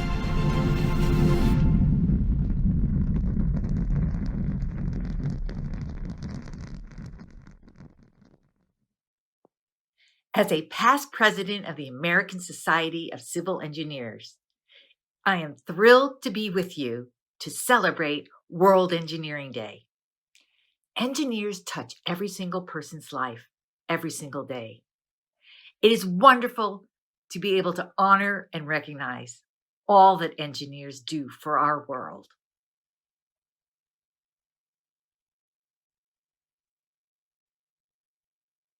At Sydney Water, we want to create a better life for our customers through world-class water services. We want our cities to be thriving, livable and sustainable. Traditional custodians hold a continuous and ongoing relationship with country, nurturing the land and waterways. Caring for country is everyone's responsibility, and we want to play our part. Our city already has a variable climate, and with climate change, we will have to cope with events not yet experienced. It will affect everything we do. Changing rainfall patterns will affect our water sources. Changing soil conditions will affect our network. And floods and rising sea levels will impact our wastewater network. We acknowledge our customers want a resilient future. We understand that the future of our city and climate depends on the choices we make today. Our teams have been showing leadership through our climate change program. It has two parts. The first part, abatement, is about reducing our emissions to lessen our impact on the climate. We have committed to net zero carbon emissions in our operations by 2030 and in our supply chain by 2040. We will embrace circular economy principles to turn waste into energy. The second part is adaptation, reducing the impact that climate change will have on us. We will build resilient assets by actioning climatic risks. We will build a resilient water supply by diversifying our water sources to include more rainfall-independent water and invest in water conservation. We also know we can help our community. Our city is growing hotter, and heat waves and extreme heat will impact the livability of our city. Water plays a critical role in urban greening and cooling. We will play our part to incorporate water into the landscape to build more livable communities. We are committed to our vision of creating a better life with world-class water services, and with a focus on achieving together for our customers and the environment. We can all contribute to the legacy of tomorrow. A few words there from sponsor Sydney Water. Now we're going to go to the American Society of Civil Engineers to hear about Future World Vision Megacity. If you don't make a plan or make a goal and have a vision, then you just react your way into the future. And that's not what we want to do as civil engineers. We want to lead into the future. How we do our jobs as civil engineers, maybe as systems engineers, will be different in the future. What are the different cities we see evolving, and how can we really get an understanding of those cities? How can we immerse ourselves in those cities today? What are the different social infrastructures, physical infrastructures that can be created in which we can all come together and thrive? What's really important about looking at this through a world-building lens is that it is designed to look forward and then thread back into the present. The further out you look, the more it changes our view of the present. We're literally forced to not only reimagine our communities, but to rediscover our neighbors, to rediscover many of the things that are right in front of us. We're spatializing narrative and allowing the user to tell their own story as they navigate the experience of this virtual cityscape. What can a megacity grow toward so that it's serving a better purpose? You start looking at individual buildings then, because you can typically shape a building. And can you connect several buildings together? The buildings might form coalitions and interact with the utility, and the utility will interact with the providers of energy all around. That becomes a transactive energy system, and the buildings can play an active role. I can design a microgrid that serves that district. Or if we need the microgrid to serve an adjacent district, we layer those together. We need a water supply system that can meet 50 million people's needs. Every building in the future should be capturing sunlight and rainwater, and every building should be recycling its own waste. Ideally, the life cycle of infrastructure is one that is continuous or perhaps reused in the future without going back and re-emitting all that carbon to do the same thing over again. That's the way we've built over the last century, and we simply cannot do it anymore. Buildings are not unlike a human body. They have bones and skin. They consume energy and regulate temperature and generate waste. What if architects use genetic tools from synthetic biology to encode the architecture of buildings right into the DNA of organisms? The facades now become active components. And one active thing that facades can do, they can breathe or they can sweat. You can infuse biological functionalities into structural building materials. Almost 100% of all the controls in buildings are going to have some element of AI in them and machine learning. As you walk into the building in the morning, the building will recognize you by your electronic signature. You would have created a profile about your temperature, your ventilation preference, and then some of this microenvironment might follow you. What would social cohesion look like in the city of 2070? It's reasonable to expect that it would actually be vertical. So, going vertically also brings its own challenges in terms of safety and security. You might have 175 drones coming in at 11:45 a.m. delivering lunch. Where do they land? How much space are between them? What are the specifications? It just has to be designed in a way that people can interact, and making sure that you're encouraging paths of travel that are spontaneous. We're at just the right point in time to get together and build basically the aerial equivalent of what we did in this country with the national interstate highway system, and no longer be restricted to two dimensions. So how do you get the public involved in civil engineering, in the process of civil engineering?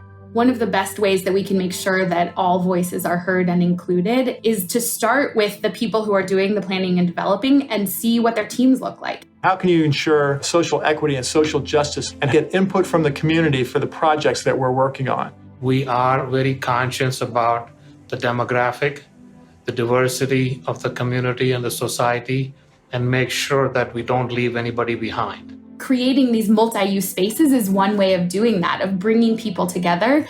And once they're in the same shared space, there is more opportunity for connection, there's more opportunity for shared experience, there's more opportunity for civil dialogue. The best solutions on Earth, they come with diversity of thought. What I love most about the Future World Vision Project is that we can think about it together. We can have this dialogue. Users will encounter one another and have conversations across disciplines that will begin to feed back and bring new information into the system. We're trying to build a world and trying to build a machine that is creating absolute engagement of the user and of the engineer in their own future. The Future World Vision is really at the core of what we're trying to do at ASCE in transforming the idea of what a civil engineer can be. And that's how we think that we can advance the profession of civil engineering and attract the best and brightest. Oh my goodness, this fourth industrial revolution, married to the fundamentals of concrete, glass, and steel, is this incredible toolbox for society. It's really on us as civil engineers to pull that all together.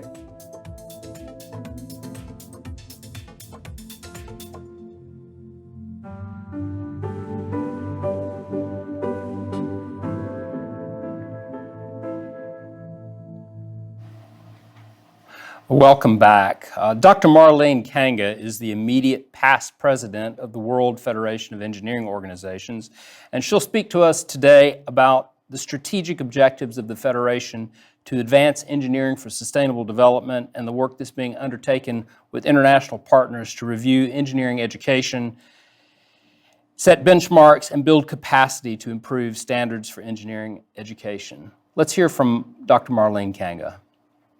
Good evening, everyone. It's a great honor and a pleasure to be here to speak to you tonight about engineering and sustainable development. And I think we have a theme here which all the speakers already have addressed. So my presentation is going to tell the story of the World Federation of Engineering Organizations, and how we came to be involved in this work and in the important partnership with the International Engineering Alliance, with ICEE and other very important global organizations, as well as UNESCO. So I will first try and share my screen.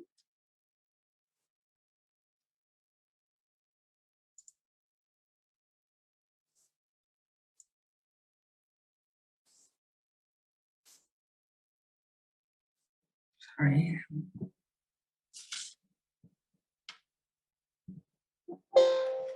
I hope you can see my screen. So for those who aren't familiar with the World Federation of Engineering Organizations, we are the peak body for professional engineering institutions with some 100 national and international professional engineering institutions as members, representing some 30 million engineers.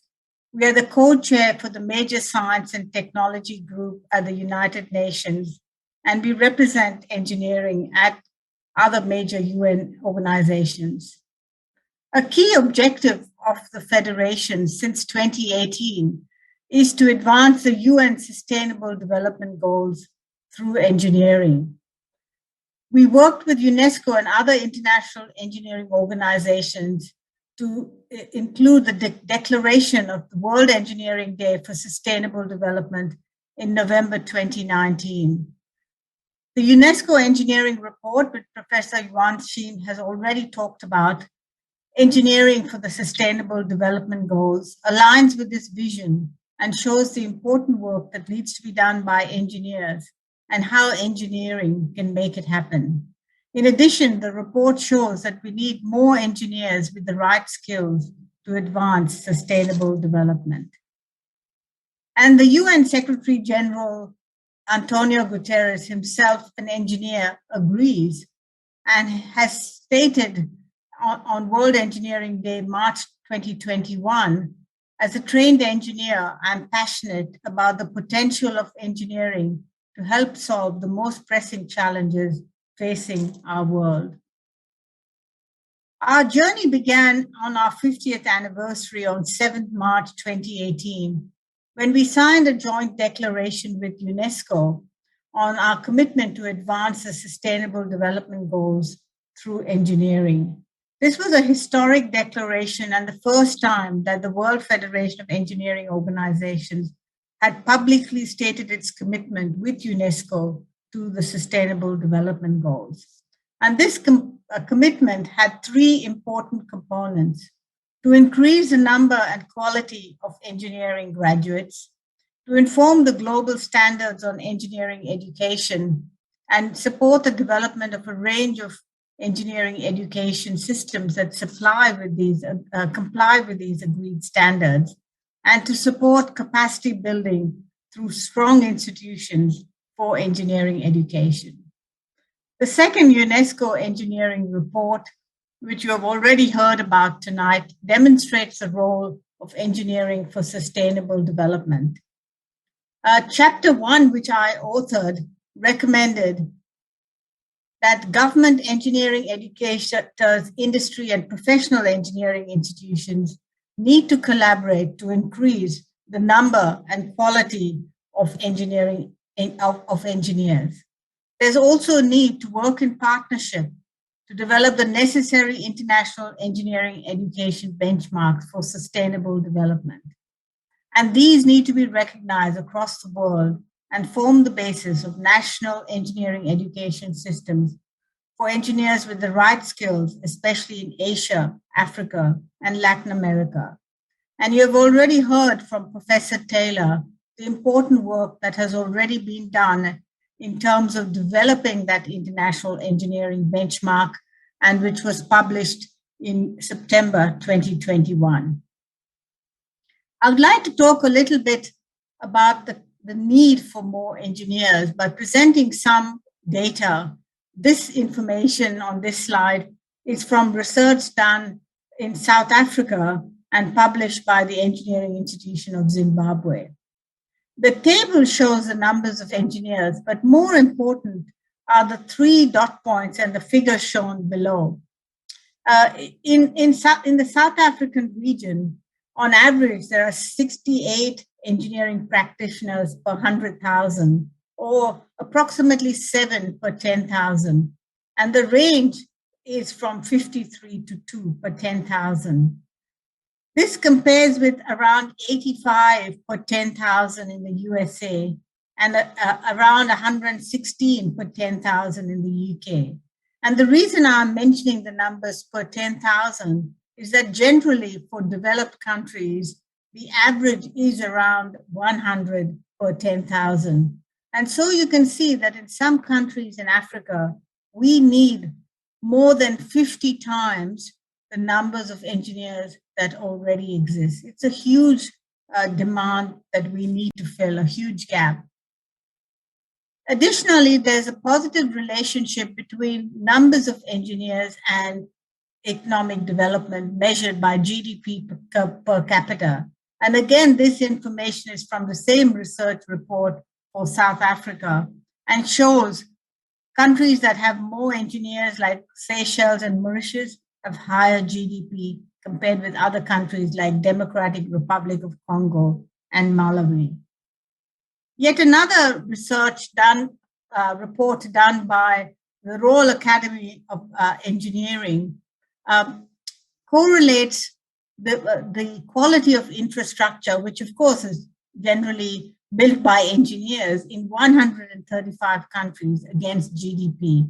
And once again, you can see the positive relationship. Countries that have better infrastructure have higher GDP. Therefore, more engineers promotes economic development. And again, the Royal Academy developed an engineering index, which shows the capacity of engineering in different countries and compares that with GDP. And again, you can see countries with higher engineering index have generally higher GDP. So this shows the importance of having more engineers for economic development, but we also need engineers with the right skills. And here again is the map of the current mutual recognition systems, where the green areas are the current signatories of the International Engineering Alliance, and the blue areas are provisional signatories, some more than 30 nations represented here. And the orange areas are the European Engineering Alliance signatories, some 27 countries. But the gaps are shown in gray in Africa, in Asia, and in Latin America. And this again is where we need to build capacity for more engineers with the right skills. But engineering itself is changing fast. And you can see here the sustainable development goals of the future, aligning with future technologies like big data, IoT, AI, robotics, drone technology, sensors, 3D printing, etc.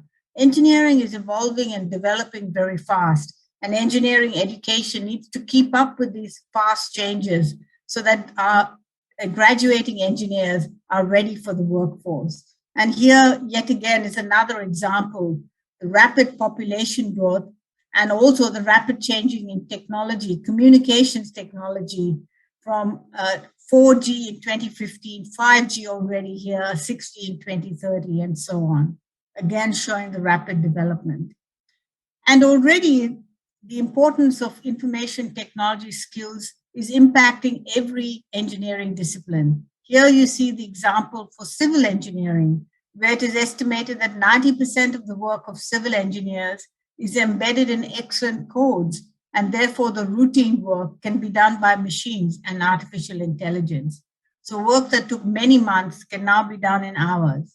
So civil engineers will have to become more innovative to cover the work in addition that cannot be done by machines, and use models like building information modeling, simulation, optimization, and so on. And every engineering discipline is impacted in this way. And we also need more women engineers. It's 50% of the world's brain power, and we need to harness that to address the shortage of engineers around the world. The World Federation of Engineering Organizations has the Engineering 2030 plan developed in 2018 with 12 principles for action. I will highlight the key areas relating to this symposium. The first, to develop the global standards for engineering education, and to do these in partnership with international standard-setting organizations like the International Engineering Alliance. And secondly, to build capacity for accreditation bodies and for professional engineering institutions to develop professional competency pathways and to support national and international registration systems.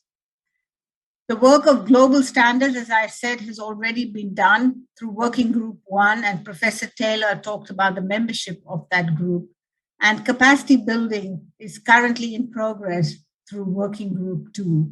And we are developing training systems to scale this capacity building effort around the world.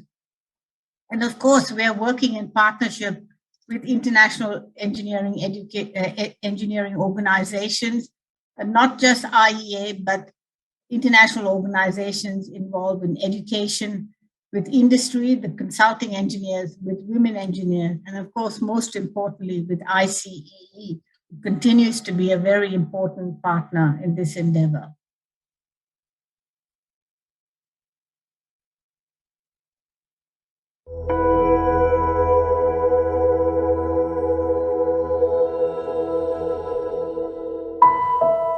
Being a refugee was something that has had enormous impact on my life, in what I do and how I think. I come from a fairly bourgeois family in Western Germany. When Hitler came to power, we started moving around Europe trying to find a safe place. It was not a good time to be Jewish. My mother then did a very brave thing. She organized for my sister and I to be put on a so-called Kindertransport rescue train. It was the most traumatic thing that can happen to any child. I was so disoriented. When I got to England, a lot of well-meaning people said to me, 5-year-old, "Aren't you lucky to be alive?" I was lucky to be alive, and I got this feeling that I needed to justify my survival. I got this rather priggish, I am going to lead a life that was worth saving. And that has driven my life. It continues to be active and live and as strong today as it was 85 years ago. I think I always wanted to be a mathematician. And at the age of 18, I started off as a sort of mathematical clerk. So I worked on the figures for the first transatlantic telephone cable. In particular, I worked on Ernie, the premium bond computer. I just fell in love with computing. It was absolutely absorbing. I could not believe that I should be paid so well for something that I enjoyed so much. It was a wonderful thing to happen to me. I was a systems engineer and really have made some impact on the computing world, simply because I was there in the early days. Having been patronized as a Jew, I've then found it extremely difficult to be always patronized as a woman. You fight back a bit, you learn to ignore things, you make a joke of it, but eventually it does get to you. Really, almost overnight, I decided I've had enough of this sexism. I really can't stand it anymore. I am going to try and set up an organization that is the sort of organization that I would like to work with. Family-friendly, flexible to the extreme, ambitious. The market was very much for commercial computing. My idea of selling was to write lots of letters to companies that were advertising for programmers. And the letter effectively sort of said, I'm not applying for your job, but I can provide you with programming services. Can I come and tell you about it? And for years, we dissembled and disguised the fact that it was part-time women working from home. I really knew nothing at all about business, but I did find that I had some sort of flair for it. And it grew from just me doing the work, and then 5 or 6 people, and it eventually grew to 8,500 people. I was very keen to get the company into the hands of the staff. That was the biggest gift I have ever given, a quarter of the company at no cost to anyone but me. We eventually floated, and at our peak value, we were worth $2.8 billion. It made a tremendous difference to many people's lives. I'm very, very pleased that 70 of the team did become sterling millionaires. As a refugee, I was consumed by survivor guilt and depression, and it's only by starting in the philanthropic world have I been able to let that rancor go. Most important things that you do in life do not happen quickly. It's taken me a long time. I've spent nearly 70 million sterling on my philanthropy so far. I was a scientist, I became an engineer. I really follow the scientific principles. I'm interested in things, in ideas. Particularly on the engineering side, we're all concerned with innovation, in making something new.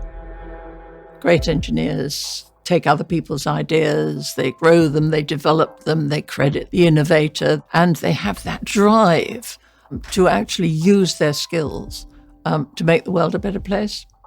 There's a crying demand for engineering skills. So it is a wonderful job or career or lifestyle for many, many people.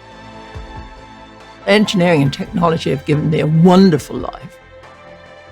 Success now means to me that I've got choice as to what I do, who I spend time with, how I spend the rest of my life, and I hope it is to continue to lead a life that's worth saving.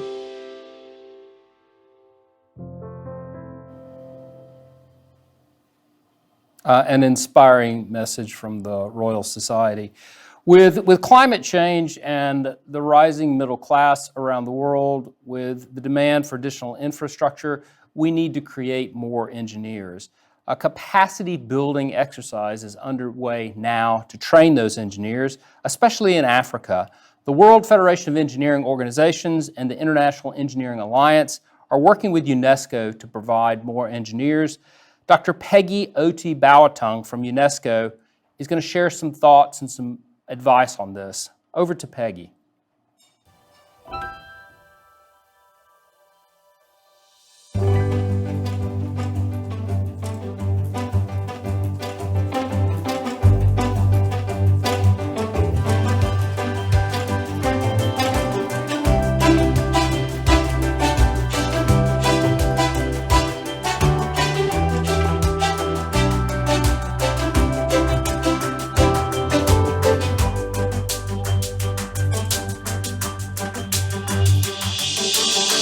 I'm engineering tomorrow. I am engineering tomorrow. I'm engineering tomorrow. I'm engineering tomorrow. I'm engineering tomorrow. I'm engineering tomorrow by incorporating sustainable solutions into our building infrastructure and to look into different materials. By getting an advanced degree. By educating the future professional engineers of tomorrow.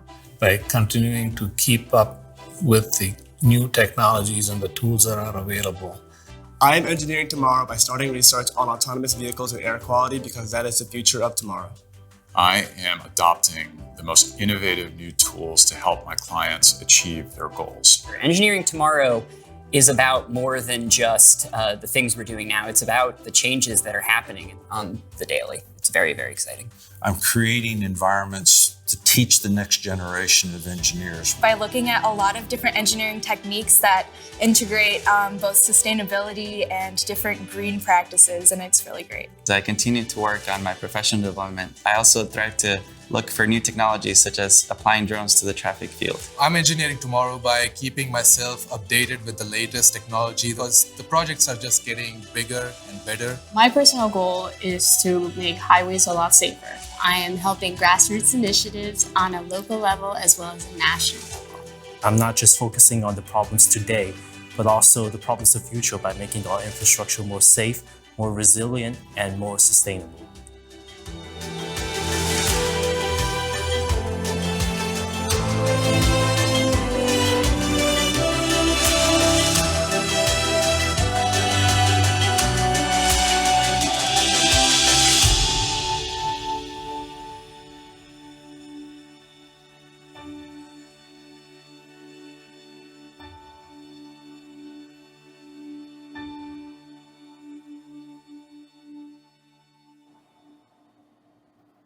That was a message from the American Society of Civil Engineers.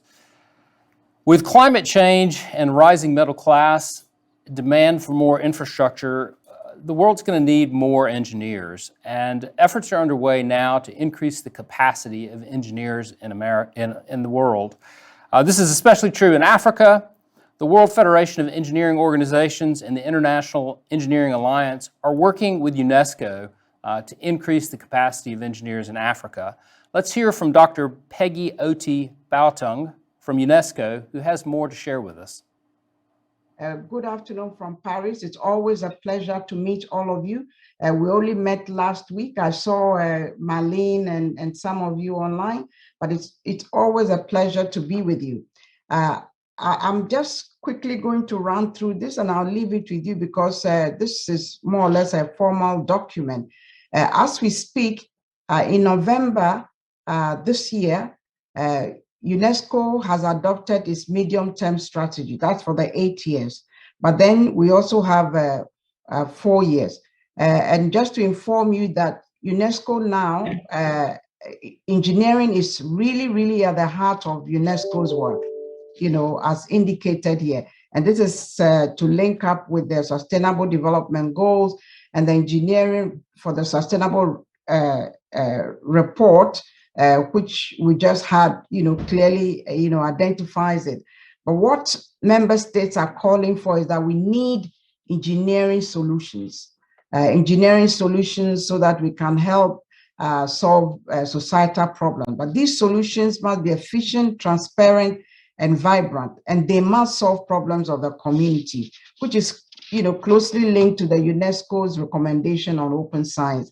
Well, this is very quickly the role of engineering. It's more evident now with COVID. There's so much opportunities, but we still are a long way away to bridge the technology gap, and also in particular, the gender gap. Again, you can see,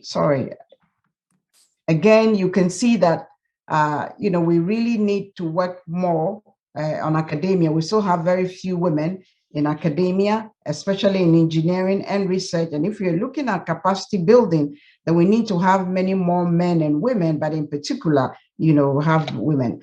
The engineering profession needs to catch up. We need to catch up means we need to have cutting edge innovations so that we can have dynamic solutions. And more or less, we also need engineers to work with government and civil societies, because this is the role, so that we'll be able to advance the Sustainable Development Goals. So what's the way forward in UNESCO? As indicated, the UNESCO Medium-Term Strategy 2022 to 2025 provides us with great opportunity. And UNESCO has put, you know, engineering program as a cross-cutting thing. Which means that whether it's in education, whether it's in culture, communication, or science, we've put, you know, engineering right at the heart of UNESCO. But what we're also calling for is human and institutional capacity building. And this is the, you know, why this meeting is very relevant. And also to reflect the UN Sustainable Development Goal and UNESCO priorities, which is Priority Africa and Priority Gender, but also looking at small island developing state, and also need to concentrate on, you know, solutions to reduce poverty where we'll be able to reduce the gender gap, address global challenges such as COVID and many others.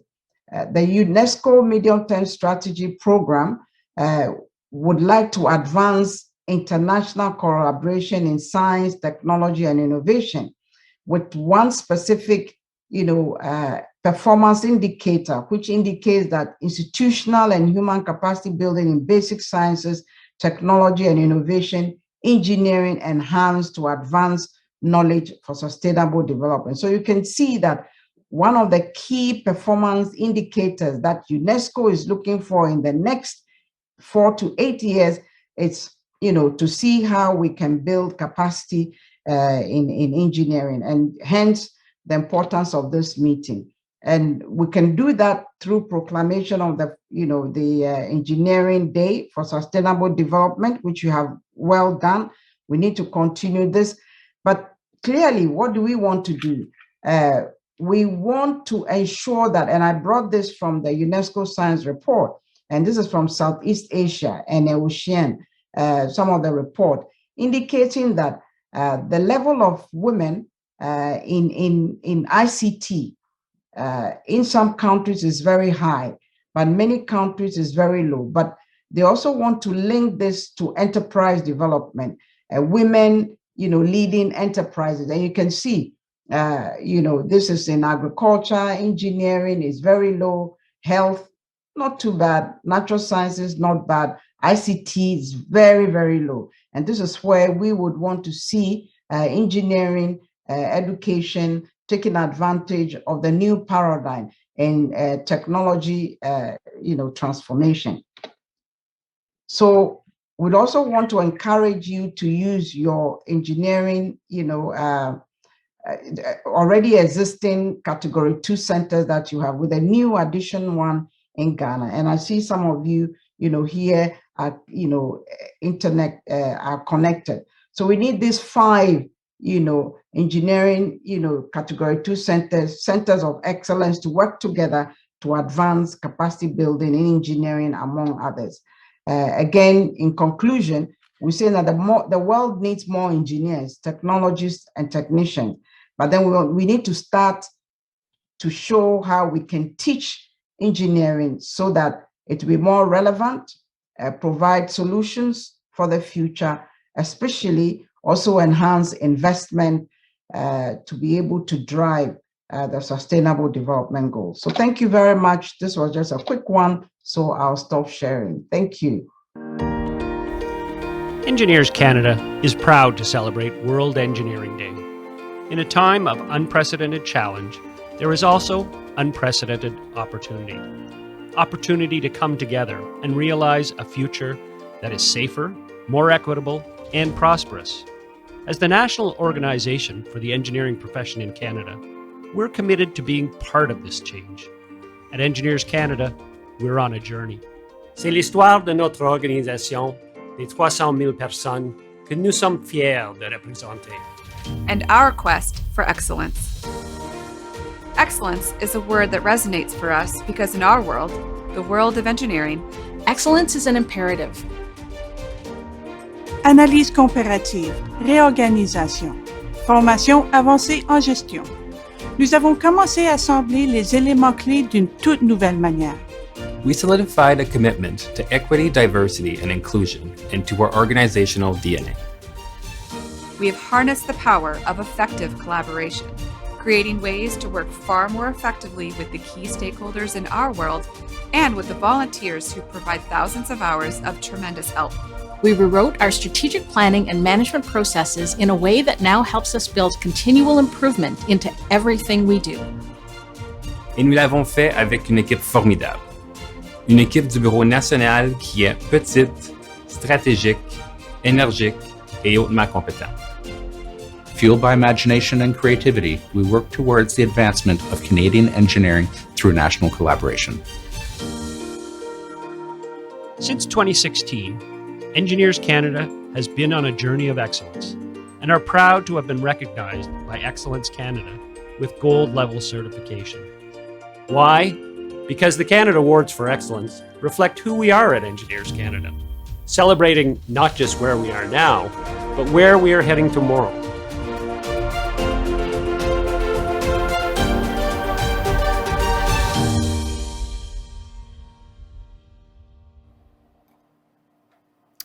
Great words from Engineers Canada, and great stuff also from Peggy.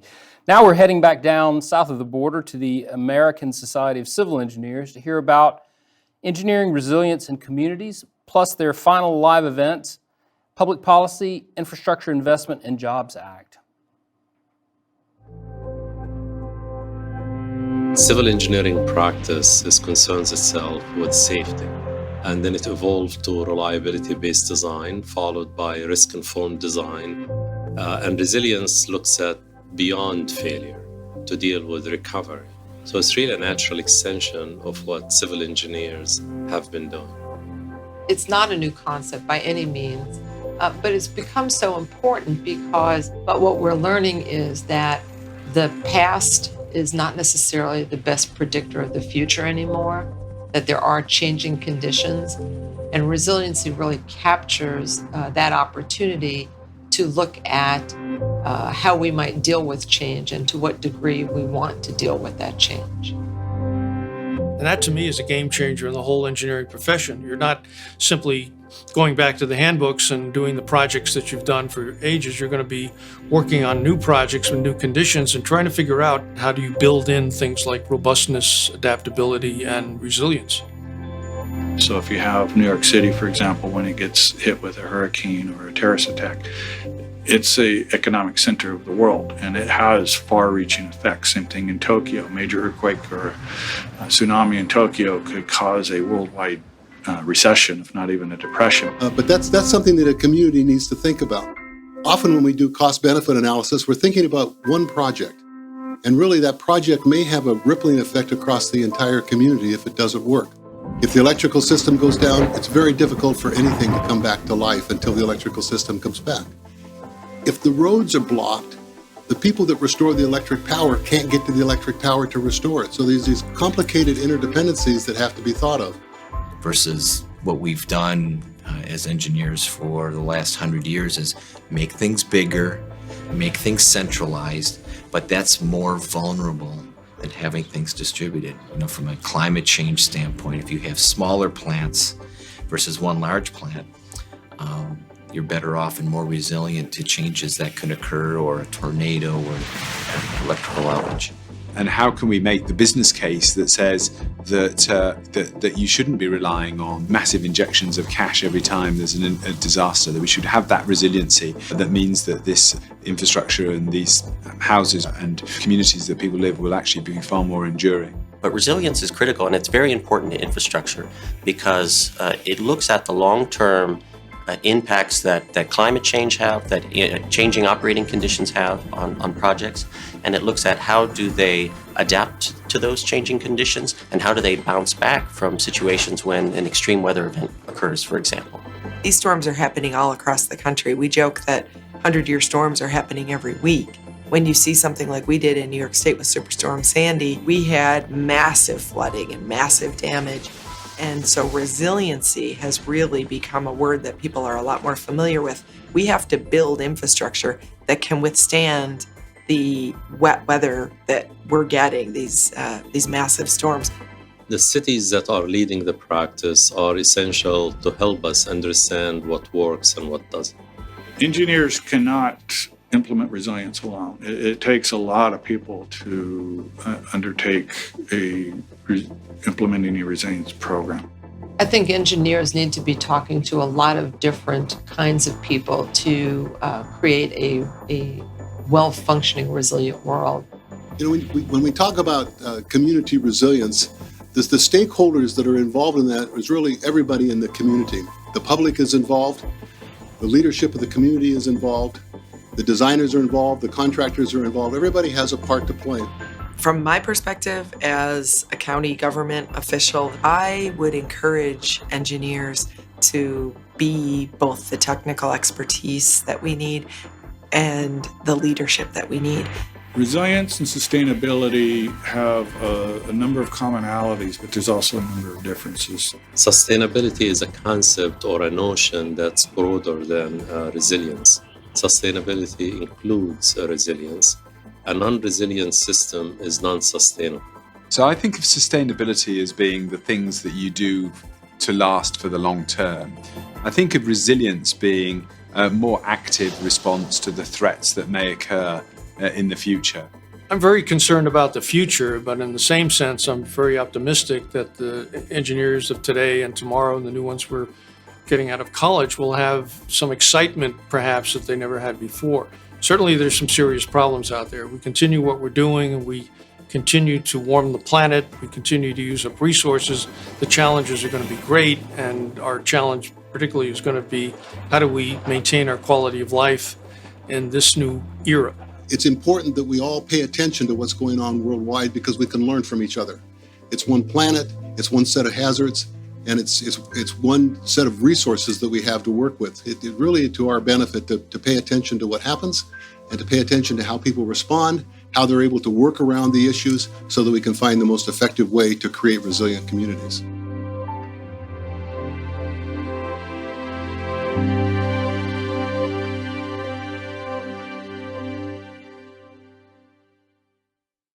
Imagine a world where you could see the impact of climate change on your neighborhoods or track an outbreak as it spreads across the globe.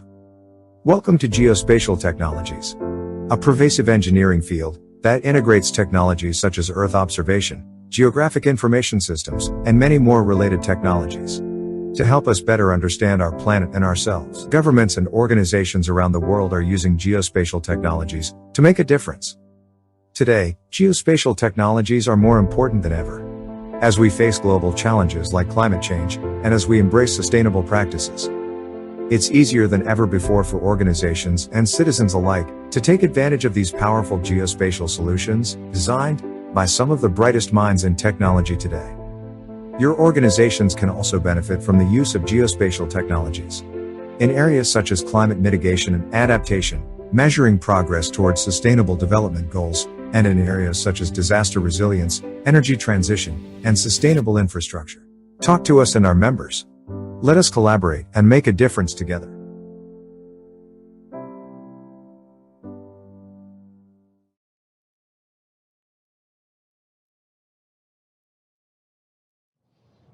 Hello, and welcome back to Washington, D.C. I'm Daniela Colon, and I am a civil engineer with a focus in construction management. My co-host, Guna, is preparing for his next segment. So let me take this opportunity to introduce our next topic, which is in line with our theme for World Engineering Day, Build Back Wiser.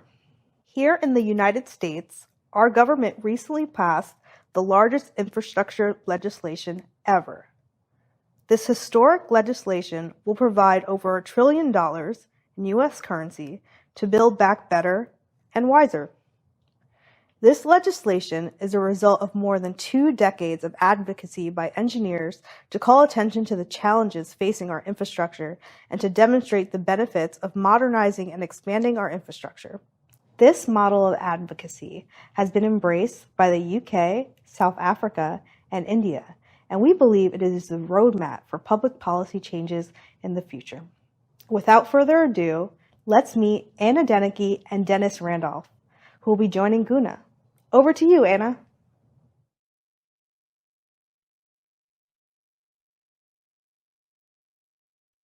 All right. Hello, everyone. It is great to be with you today. I am Anna Denicky. I'm the Director of Infrastructure Initiatives at the American Society of Civil Engineers. So that means I oversee the development of the National Infrastructure Report Card here in the United States. I also help with state report cards. Our sections and branches put together grades that really localize the issues, identify the national report. And then I oversee the development of our economic studies, like the Failure to Act series, as well as off-year policy reports. Of course, you all know Guna, and you've been hearing from him today, but let me introduce our other panelists. Dennis Randolph is a civil engineer currently in his 51st year of practice in local government. He is currently working as an engineer with the city of Kalamazoo, which is in Michigan.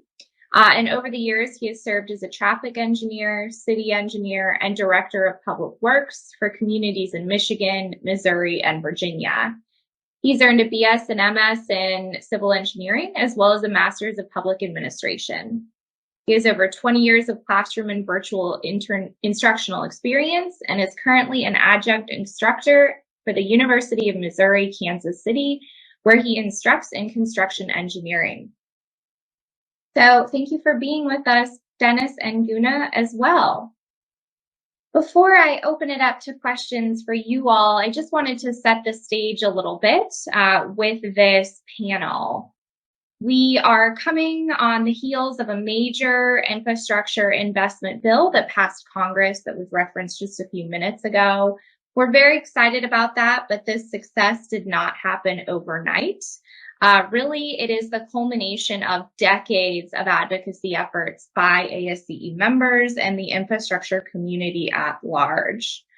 Our infrastructure report card program began over 20 years ago. We first put out a set of grades in response to a Reagan administration document that was called Fragile Foundations. It was released and it included a series of 8 category grades in the 80s. In the 90s, ASCE came along and asked then President Bill Clinton whether his administration would be releasing updates to those grades. When we got a no, we went ahead and undertook the effort ourselves. And the infrastructure report card program was born. We have added categories since then. We are now up to 17 individual category grades. We have included solutions and recommendations to raise the grades. We highlight innovative projects around the states. This is really, in the US, the preeminent tool that is used to communicate to non-civil engineer audiences what our infrastructure needs around the country.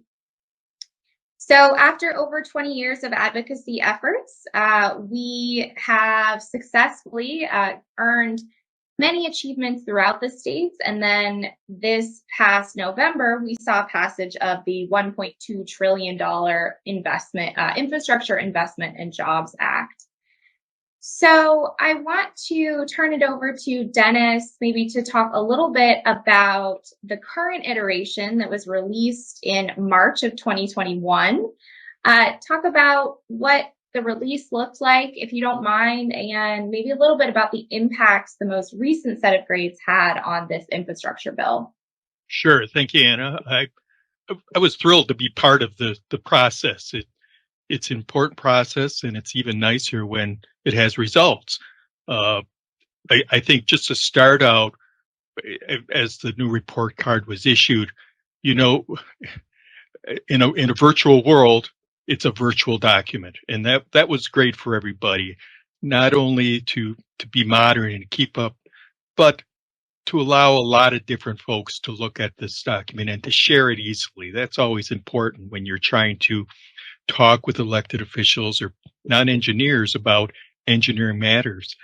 I think another thing that really helped with just rolling out the report card and getting people hyped up about it is that, we had high-level politicians, elected officials, talking about this. Secretary of Transportation, Buttigieg, Senator Capito from West Virginia, Transportation Chair DeFazio.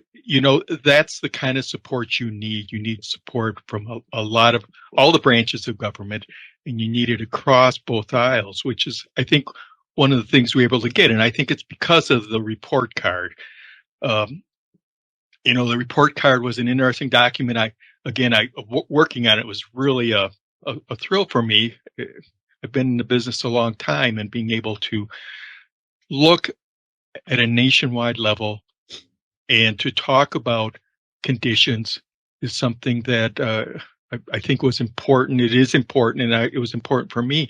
It was interesting as we got into it because, as you probably know, that the grade on this report card was actually a step up from 2017, where it was a D plus then and a C minus now. And just that is important because we know there's so many needs, but at the same time, we know a lot of work has been done, and the cities and the local governments, or states and local governments, have both been working very hard, along with the federal government, with the available funds, to try to make our infrastructure better. Asset management has come a long way in helping us to do that. And even a little step is great, but that doesn't mean that we are where we want to be. And that's the important next step that we have to continue on. And that's what the new Infrastructure and Investment and Jobs Act is going to help us to continue on that path of improvement. I think even though there was improvement, there were still 11 categories within all the areas that we looked that were in the D range. And So again, it got better, but there's still a lot of work to do. And one nice thing again about the Infrastructure Investment Act and hopefully other acts that come along is that they're addressing a broad range of infrastructure, which is, I think, you can't leave one part of the infrastructure out. And that's really important. I think for us as civil engineers, though, and working on the report card, one of the, I think, satisfying things and what says the most about the report card is that there were 43 report card recommendations that were highlighted in the Infrastructure Investment and Jobs Act. That says that the elected officials and the folks who helped develop these bills listened and cared about what ASCE had to say and incorporated in that document. That's a big achievement. That's a great step, and that's the kind of thing we should want to do. Absolutely. Thank you, Dennis. And I know that there was many interesting findings in the national report card, and I encourage anybody watching this who hasn't taken a look to go to infrastructurereportcard.org. But as you mentioned, one of the most interesting results was there was some increased federal investment, and where there was increased federal investment in areas like ports and inland waterways, we did see some improved grades. So we're very much looking forward to seeing what things will look like in 4 years when we do this all over again and some of the federal money has started to flow. So I'm hoping we can turn to state report cards now. Staying with you, Dennis, can you talk a little bit about your advocacy efforts at the local and the state level, what you have been involved in, what you have seen improved, and perhaps how, whether you've been involved in reviewing state report cards, developing state report cards, or using them to influence change, what your experience has been like there? Sure. As part of the Committee on America's Infrastructure, I've had a chance to review report cards. And that's been a really interesting activity because we've written and the report card reports are written in plain language, or as best as we can get plain language. That's important.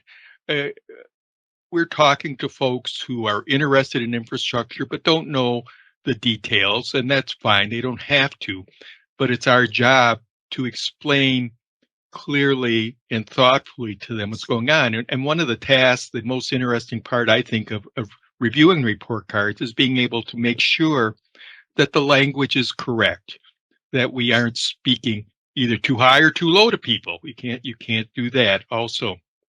That's been very nice. There are a lot of report cards. I know we're working on report cards now, and we're going to continue on that. It's a great activity. What that also means is that the states and the folks down at the state level have been putting these report cards together. And I've worked on state report cards. It's a lot of work because you find that it's working engineers who are taking on an additional task, and it's a big job because, again, they're going to compile a lot of numbers and information, try to tell a story that explains what's going on in their community, in their state. But it has to be able to, at least certainly when it gets to our committee at the national level, it has to stand the test of, is this right?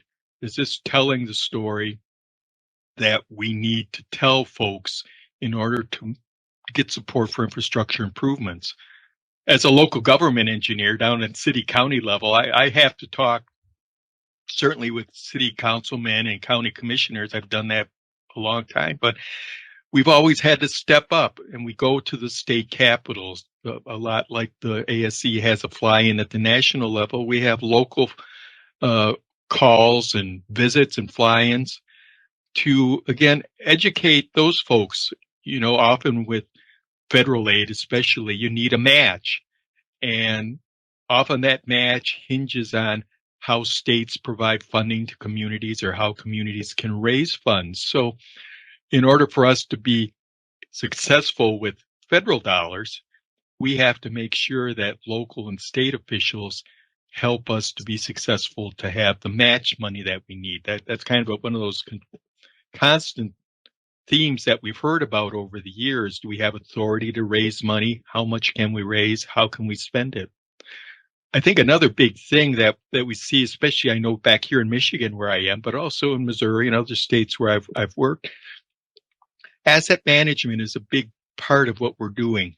And you can't hardly separate asset management from the work of the report card or getting the work done well. And I think that's kind of a local, that's a task that we take on down at the local governments and the state levels to make sure that we do the best things we can with asset management and make them and tie them to these federal programs. But also in our work as preparing report cards, either nationally or at state level, we have to make sure that what we say ties to those report cards reflect what our asset management work says, so that we can, again, say we need help in this particular area, and this is the real engineering reason why. And this is what will happen when we get the funds. Spending the money properly is a big part of asset management, and that's a big part of a big bill like the Infrastructure Investment and Jobs Act, spending the money correctly. Since we've been involved in the whole thing, I think it helps us do that. Absolutely. And I think, even in categories where we didn't see a huge influx of federal dollars, for example, drinking water, the grade did go up because owners are employing asset management strategies. Thank you for those thoughts, Dennis. I know, obviously, in the U.S., we have a very fragmented ownership system. We have states, localities, counties, municipalities, the federal government. So this split of state report cards might not make sense in your country. You are thinking about starting a report card, think about the ownership structure in your country. And Guna, I'm going to turn it over to you now. I know you've been involved in standing up the first India report card. Can you talk a little bit about what their initiative looks like and your involvement there? Thank you, Anna. Thank you, Dennis. It's good to be part of this discussion because it's a very important conversation in terms of making sure that we are all talking about mobility and improving the quality of life of all citizens. It's not for a select few. Each country, the legislation, the culture, and the demeanor is very different in terms of even available information. This is all done by subject matter experts, volunteers. As Dennis rightfully pointed out, it's a lot of effort and it's done because people take ownership and take pride in what they have and what they've accomplished. And so first and foremost, we need to look to see what information would be available with the various agencies. And it's also the question of how do we communicate this? This is not about pointing fingers. This is about us collectively looking at what we have and what we need to do to improve the economy, improve the quality of life for all citizens that are going to be beneficiaries of this effort. So that is all about communication first, and then having access to the information. In India, one of the things that we talked about, given that it's a very complex system, it's the system that, as Dana pointed out, it's very convoluted in terms of, who owns what asset and where the information resides, how much information resides. So we started talking about, starting out small, not taking all 17 categories as we have here in the United States. We went to a city, when I was visiting India, Mumbai, as well as the president of ASCE, we went to the mayor there locally who was interested in learning a little bit more. And we shared with him the things. In Mumbai, for instance, every year during monsoons, they have flooding. There's a whole lot of flooding on the streets. How do we manage the storm water? They are also looking at expanding on the transit system. So we talked about picking 2 or 3 categories that is important and critical to the functioning of the society there right now, and finding people who have worked with these agencies before, because you need to have that confidence and trust when you're going looking for information, need to make sure that the information is going to be shared openly and willingly by people who have the trust. So we have engaged with some of those folks who have worked, like Dennis. He's worked with as a public works director. People who have worked in those positions have and know who to approach and what to look for. So we're starting with about 3 categories and then trying to expand that from a local municipality on to a state and then on to the nation, because it gets more and more complex as we move, broader and wider as a nation. So there's a lot of things that need to be done.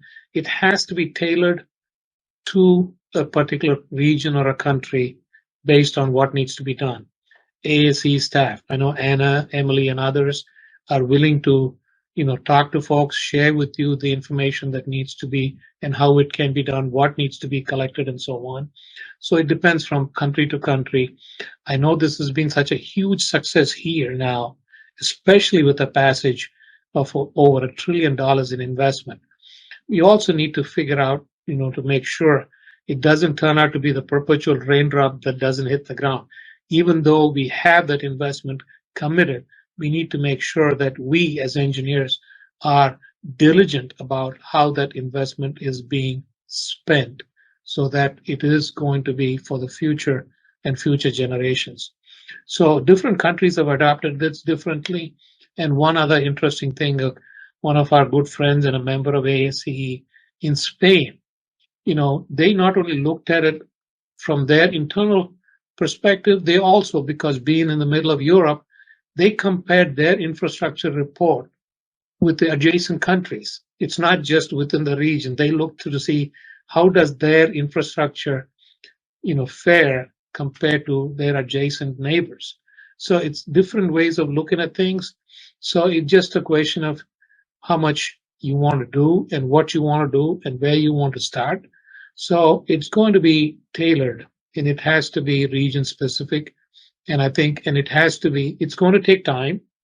You just have to be patient and it will happen. Once it's done and the leaders who see the benefit of having this information, this is an information that the leaders like here, they use that to help pass legislation, to raise the monies needed to make the investments so that the benefit of the future generations. So it has to be done and it can be done. And we have seen the success here. And I hope the folks in other parts of the world can adopt it. I'm also told WFEO has a committee and is looking at developing report cards. And they're also helping other nations, the African nations and others. I know South Africa has developed something. I know the UK is developing something. There are other countries that have approached ASE to help them to get started. So we are all here. It's lessons learned. We should leverage each other's knowledge and experiences in how best to do it. It's not working hard. How do you work smart? Use the information that you have. And this can be shared through ASE, through WFEO, to whoever is looking forward to it.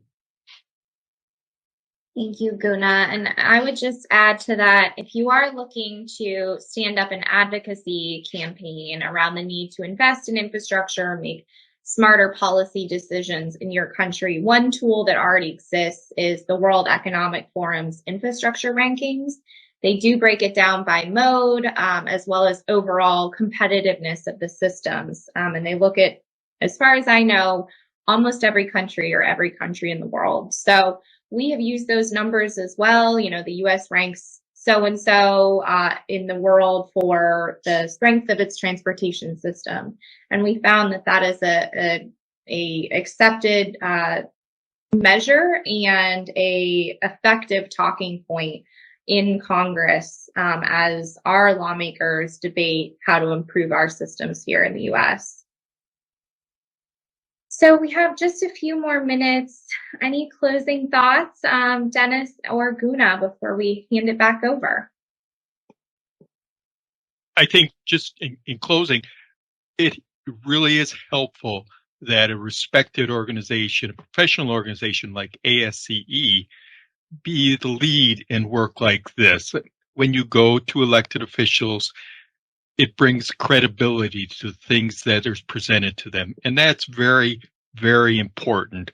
And I strongly recommend you being part of the ASE family, and to be able to help keep that credibility there.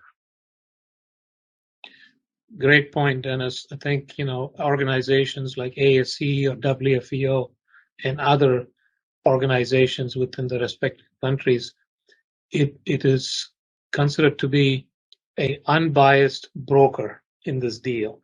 They need to have the trust and confidence in the numbers.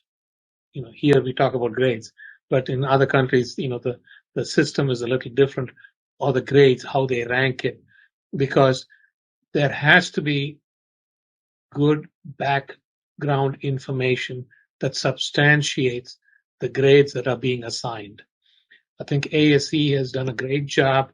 It has stood the test, and the credibility of the grades that's being assigned, and hence the success in becoming a mainstream conversation and the passing of the legislation. So that's a true testament of all the effort that's gone into this program. And we need to do this on a regular basis as well. It's not a one-time deal that gets done and you forget about it. This is something that needs to be carried on, and we do it every 4 years to look at it. And so depending on what the needs are, you may set your own cycle based on whatever the needs are and also where the grades are.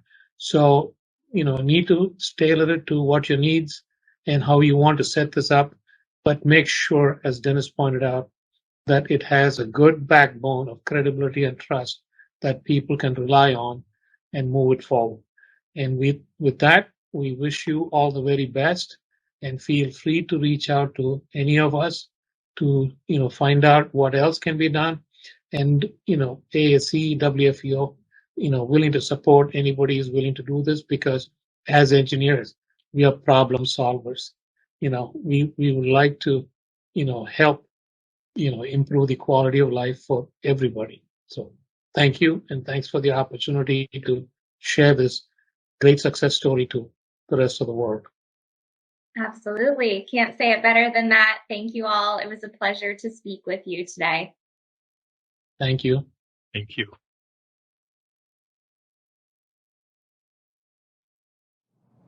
Wow, what a full 3-hour event this has been here in the North American Hub. I hope you enjoyed all your World Engineering Day events today, and that you'll continue to join as we move into other locations. I just want to thank all of our speakers for joining us today. This has been great. We looked into the future and brought you back to the present to show you what engineers are doing to improve your quality of life on a day-to-day basis. We hope that your next segment in Costa Rica is as exciting, and learn about what engineers are doing there to improve your quality of life as well. As the saying goes, if you want to go fast, go alone. If you want to go far, go together. ASE and WFEO collaborates on a regular basis with a number of organizations around the world. ASE is especially grateful to its partners such as APWA, the Public Works Association, which is housed next to the DC office here. They collaborate with the American Consulting Engineers Council, Engineers Without Border, International Coalition for Sustainable Infrastructure, the Asian Civil Engineering Consulting Council, and many other organizations to bring to you all the things that engineers do and to help create, develop policies and standards and best practices that can be implemented anywhere in the world. ASE undertook a project called Dream Big, which is viewed by over 3 million people on Netflix, to give a little understanding of what engineering is all about. I would like to thank my co-host Daniela for joining me here today, and more importantly, I'd like to thank UNESCO and WFEO to host this very exciting 24-hour live stream to showcase and show the spotlight on engineers, what they do on a day-to-day basis. Thank you for being here. Hope you enjoyed this short stay in North America. Until we meet next time, talk to you soon.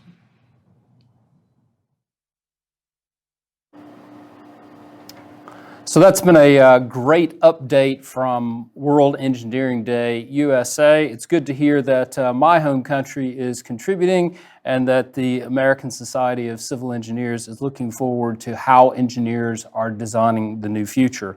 Your contributions at home are making an impact, and your contributions globally are also making an impact. Let's look now for some final words from our presenter partners, the American Society of Civil Engineers. Diversity, equity, and inclusion. Part 3, sustainability. How can engineers create sustainable solutions so society can continue to thrive? How is the role of the engineer evolving to meet the challenges of today? The last U.S. Census reveals that our population continues to grow and move towards metropolitan areas. As city centers grow, this places stress on infrastructure and the citizens that inhabit these spaces. People are asking, is this sustainable? But what does that mean? The traditional definition of sustainability is related to the environment, but it's not only limited to that. It includes social and fiscal sustainability. Sustainability for me means that something can last longer than we would have ordinarily expected, and that also means reusing resources. Well, sustainability for LA County is defined as this balance between equity, the economy, and the environment. We need to look at the whole life cycle of an asset so that we're not impacting the environment, as well as the environment might impact us. Over the years, sustainability has become a core value of engineering, but today we have to revisit that definition and expand it to meet the challenges of our quickly evolving world. The United Nations projects as population growth continues, inadequate and overburdened infrastructure and services will worsen. This includes water and sanitation systems, roads, bridges, buildings, and even the air we breathe. Residents who are experiencing poverty and who are traditionally marginalized will be impacted first and greatest. Ultimately, this is a global threat and no one is immune. This is why engineers must look at sustainability through lenses of diversity, equity, and inclusion.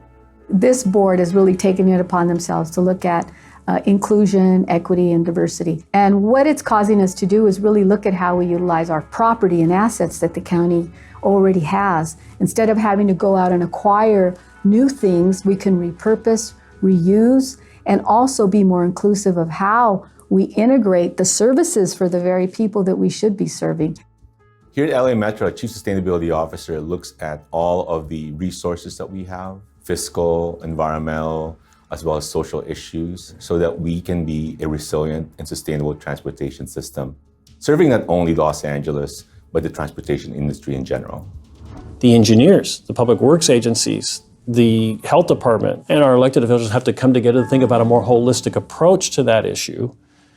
And that involves some infrastructure improvements, and this is where we get involved. This is McLaren Children's Center in El Monte, California.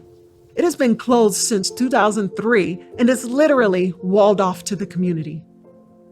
The population density of this park-poor and low-income city make it a perfect case study on how both engineers and government can collaborate with the community to improve the health and lives of its citizens.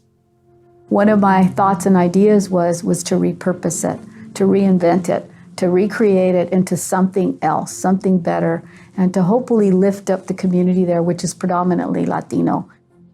Some of the ideas we have, of course, a park space, but also we're looking at it for water infiltration, to capture more water and put it into the ground to improve their water quality and water supply. Putting a sustainability filter on it, we're developing a plan, but not doing it without having the inclusion and outreach of the community first. Interesting, when you come to the community, a lot of times we in the past would assume the community doesn't want it, doesn't want to be involved, want to be engaged. It's one of the biggest implicit bias we all have to get rid of. People don't care. In fact, they do. And we found, by including the community in the conversation, we're quite often surprised about what they want. So as far as the programming goes in the future, we could definitely collaborate. Make sure we're letting their voices be heard so they can feel safe and supported in their community. I think that's something we gotta be intentional about. They were hard meetings because some people were like, why are you opening up a park that maybe would attract homeless people when we don't want that? So it wasn't coming from the top down or from the county, it was coming from the bottom up. So it was organic. And so we had to walk through all of that and talk about it. The community is the force that's helping to drive a lot of this. McLaren is a really good case study for us. It's become an opportunity site for the county. I mean, in the past, the economics of it would probably say, sell it off to a developer, let them build, high density housing. But I actually see it in a different way. I see that no project should go forward without being integrated into the community's existing infrastructure. They will own that project in the end. They will be the keepers of that project. And that's really in the end what we want. We want the public to feel ownership in what's going on in their community.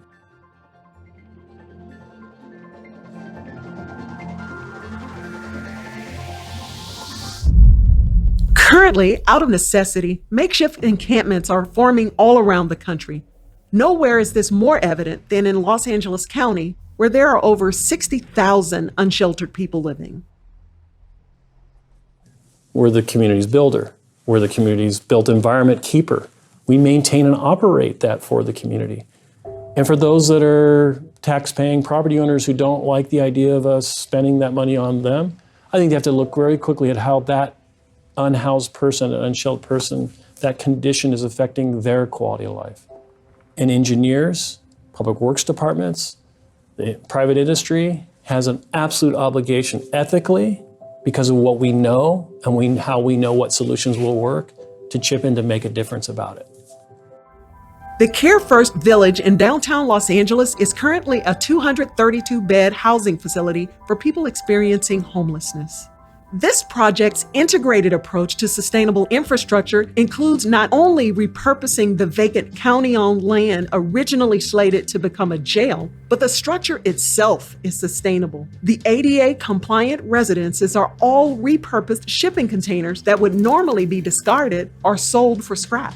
The foundation includes a methane membrane barrier system to sequester toxic off-gassing that contributes to air pollution. Efficient design reduces energy costs. Site location and the modular design also played roles in this facility's sustainable success story. We used to hire from outside of LA County, primarily outside of LA County, for years and years. Today, we hire locally first and then nationally second. Why locally? Because the local people, who grew up locally, have a better sense, in my mind, about the communities that they're about to serve. And so that gives them a head start anyway in understanding this very complicated community that we serve, 4,000 square miles of diversity. We've thought about the siting of the facility, where it's located, so it's close to transportation. We not only look at how our system connects to those, but also accelerate the ability of the unhoused and the homeless to become part of the society that they might have been maligned. Not because of their design, but because of the situation that they were in. There are wraparound services that are provided at the facility.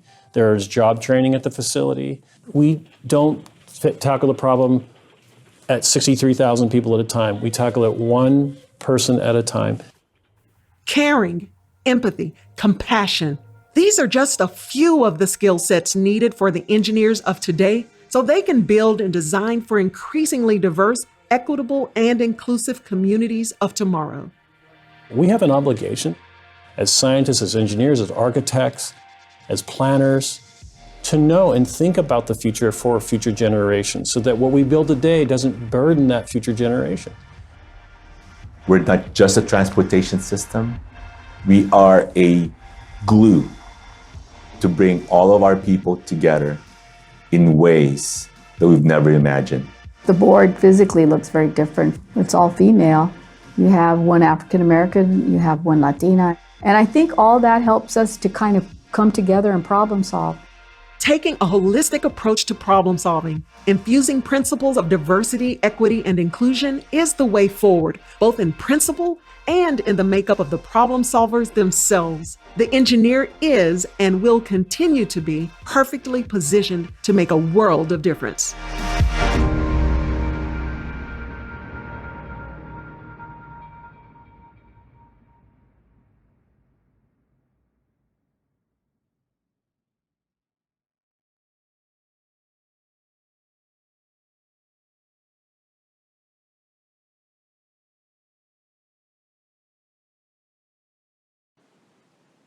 Hello, everyone. I am Valérie Ferret, the Vice President of 3D Experience EDU, the Education Department of Dassault Systèmes. On this World Engineering Day, we are pleased to be a partner of this 24-hour live celebrating engineers and engineering students all around the world. Indeed, more than ever, the world needs imagination, science, and engineering to create a more sustainable world. In Dassault Systèmes, we have been supporting engineers to create new products for the past 40 years, thanks to 3D design and simulation. We believe that virtual worlds are here to expand and improve the real world. In the coming years, you will hear a lot about virtual universes or virtual world. But make no mistake, only scientifically accurate virtual universes will be the most effective way to imagine and deliver sustainable innovation. This is what we call virtual twin experiences of the real world. Now, we need to build a new generation of innovators who will use these virtual twin experiences to create a more sustainable world and to harmonize product, nature, and life. With our education department, we are committed to empowering people with the right skill for sustainability throughout their whole life. About 7 million students are using our solution every year in schools and universities. They also contribute to worldwide student competition to level up their skills. Look at their fantastic achievement. In India, students have proposed innovative solutions to extract potable water by condensing the moisture present in the air. In France, a team of students built a turtle-like robot to clean trash in the harbors. In Colombia, students created a unique filter to retain some pollutant from vehicle emission and improve air qualities in the cities. Finally, this year, we are launching the Arm for All Student Design Contest to support the Ellen for Hand Foundation to improve prosthetic devices. All those great innovations are made possible thanks to purpose-driven engineers. So I wish you a happy World Engineering Day. Now let's all together accelerate innovation for a more sustainable world. The World Federation of Engineering Organisations is proud to announce the launch of the WFEO Academy Training Portal on World Engineering Day, 4th of March 2022, with UNESCO and its partners, the International Engineering Alliance, the International Federation of Engineering Education Societies, and the Global Engineering Deans Council. Education for engineers has been a core objective for the Federation since it was founded in 1968 and of the WFEO Engineering 2030 plan. The training portal will deliver on this objective under the auspices of the Federation's Committee for Education and Engineering. This website will provide training and build capacity for accreditation bodies and professional engineering institutions, enabling them to achieve international standards and the requirements of signatory status of the International Engineering Alliance. It will also provide training for engineering educators to develop the curriculum and pedagogies for outcomes-based education that are also a key requirement to achieve these international benchmarks. A third component is training for the qualified engineers, technologists, and technicians for essential skills in areas such as safety, risk, project management, ethics, and leadership that are required across all disciplines and are essential for competent and responsible practice. I am proud to lead the initiative for the WFEO Academy, which will provide training on demand to all across the world. I hope many will take up the opportunity to learn from experts in engineering education, and that those who participate will be enriched by the lessons learned. The training materials will draw on the existing webinar resources of the members, affiliates, and partners of the Federation. These webinars will thus gain a wider audience and a greater utilisation. This is a sustainable approach, using the knowledge and goodwill of hundreds of experts that have given their time willingly for the webinars and will build knowledge and skills in the spirit of the UNESCO Open Science recommendations. The launch of the WFEO Academy on World Engineering Day 2022 aligns with the theme Build Back Wiser, Engineering the Future. The WFEO Academy delivers online training on demand to individual educators and assessors of engineering education programs. WFEO Academy builds competency in practice for qualified professional engineers, technologists, and technicians, and supports the development of strong institutions, accreditation organizations, and professional engineering bodies, addressing the UN Sustainable Development Goals for Education, Goal 4, Strong Institutions, Goal 16, Partnerships, Goal 17, but all the SDGs to ensure that no one is left behind, to combat poverty, and also to support a water-secure world. Importantly, this is an inclusive approach, available in nearly 100 languages and scripts. It can be accessed by all, women and men, wherever they are, ensuring that no one is left behind. The training will be available on demand at any time and any place around the world in more than 100 languages. The content is available at no cost to individuals that are members and affiliates of the Federation. This project is a world first. It uses innovation and advanced technology to make content available inclusively to all. Individuals will be encouraged to register and take up the courses in their own time and pace, and will be issued with certificates of completion with additional bronze, silver, and gold awards to encourage the uptake of multiple courses. We look forward to the utilisation of the WFEO Academy, and we look forward to increasing the circle of partnership and support from all members and partners of the Federation for a sustainable future and a better world for all.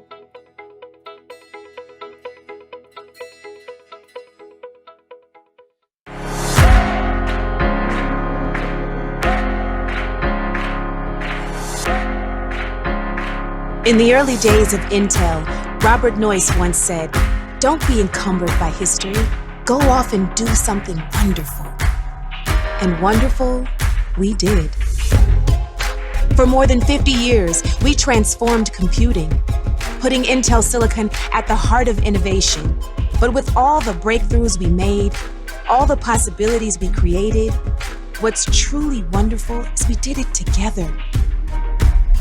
Let's go higher, higher than we've ever gone before. And today, as we head into the future, fueled by cloud, AI, 5G, and the incredible potential of data, we are united by what we must do.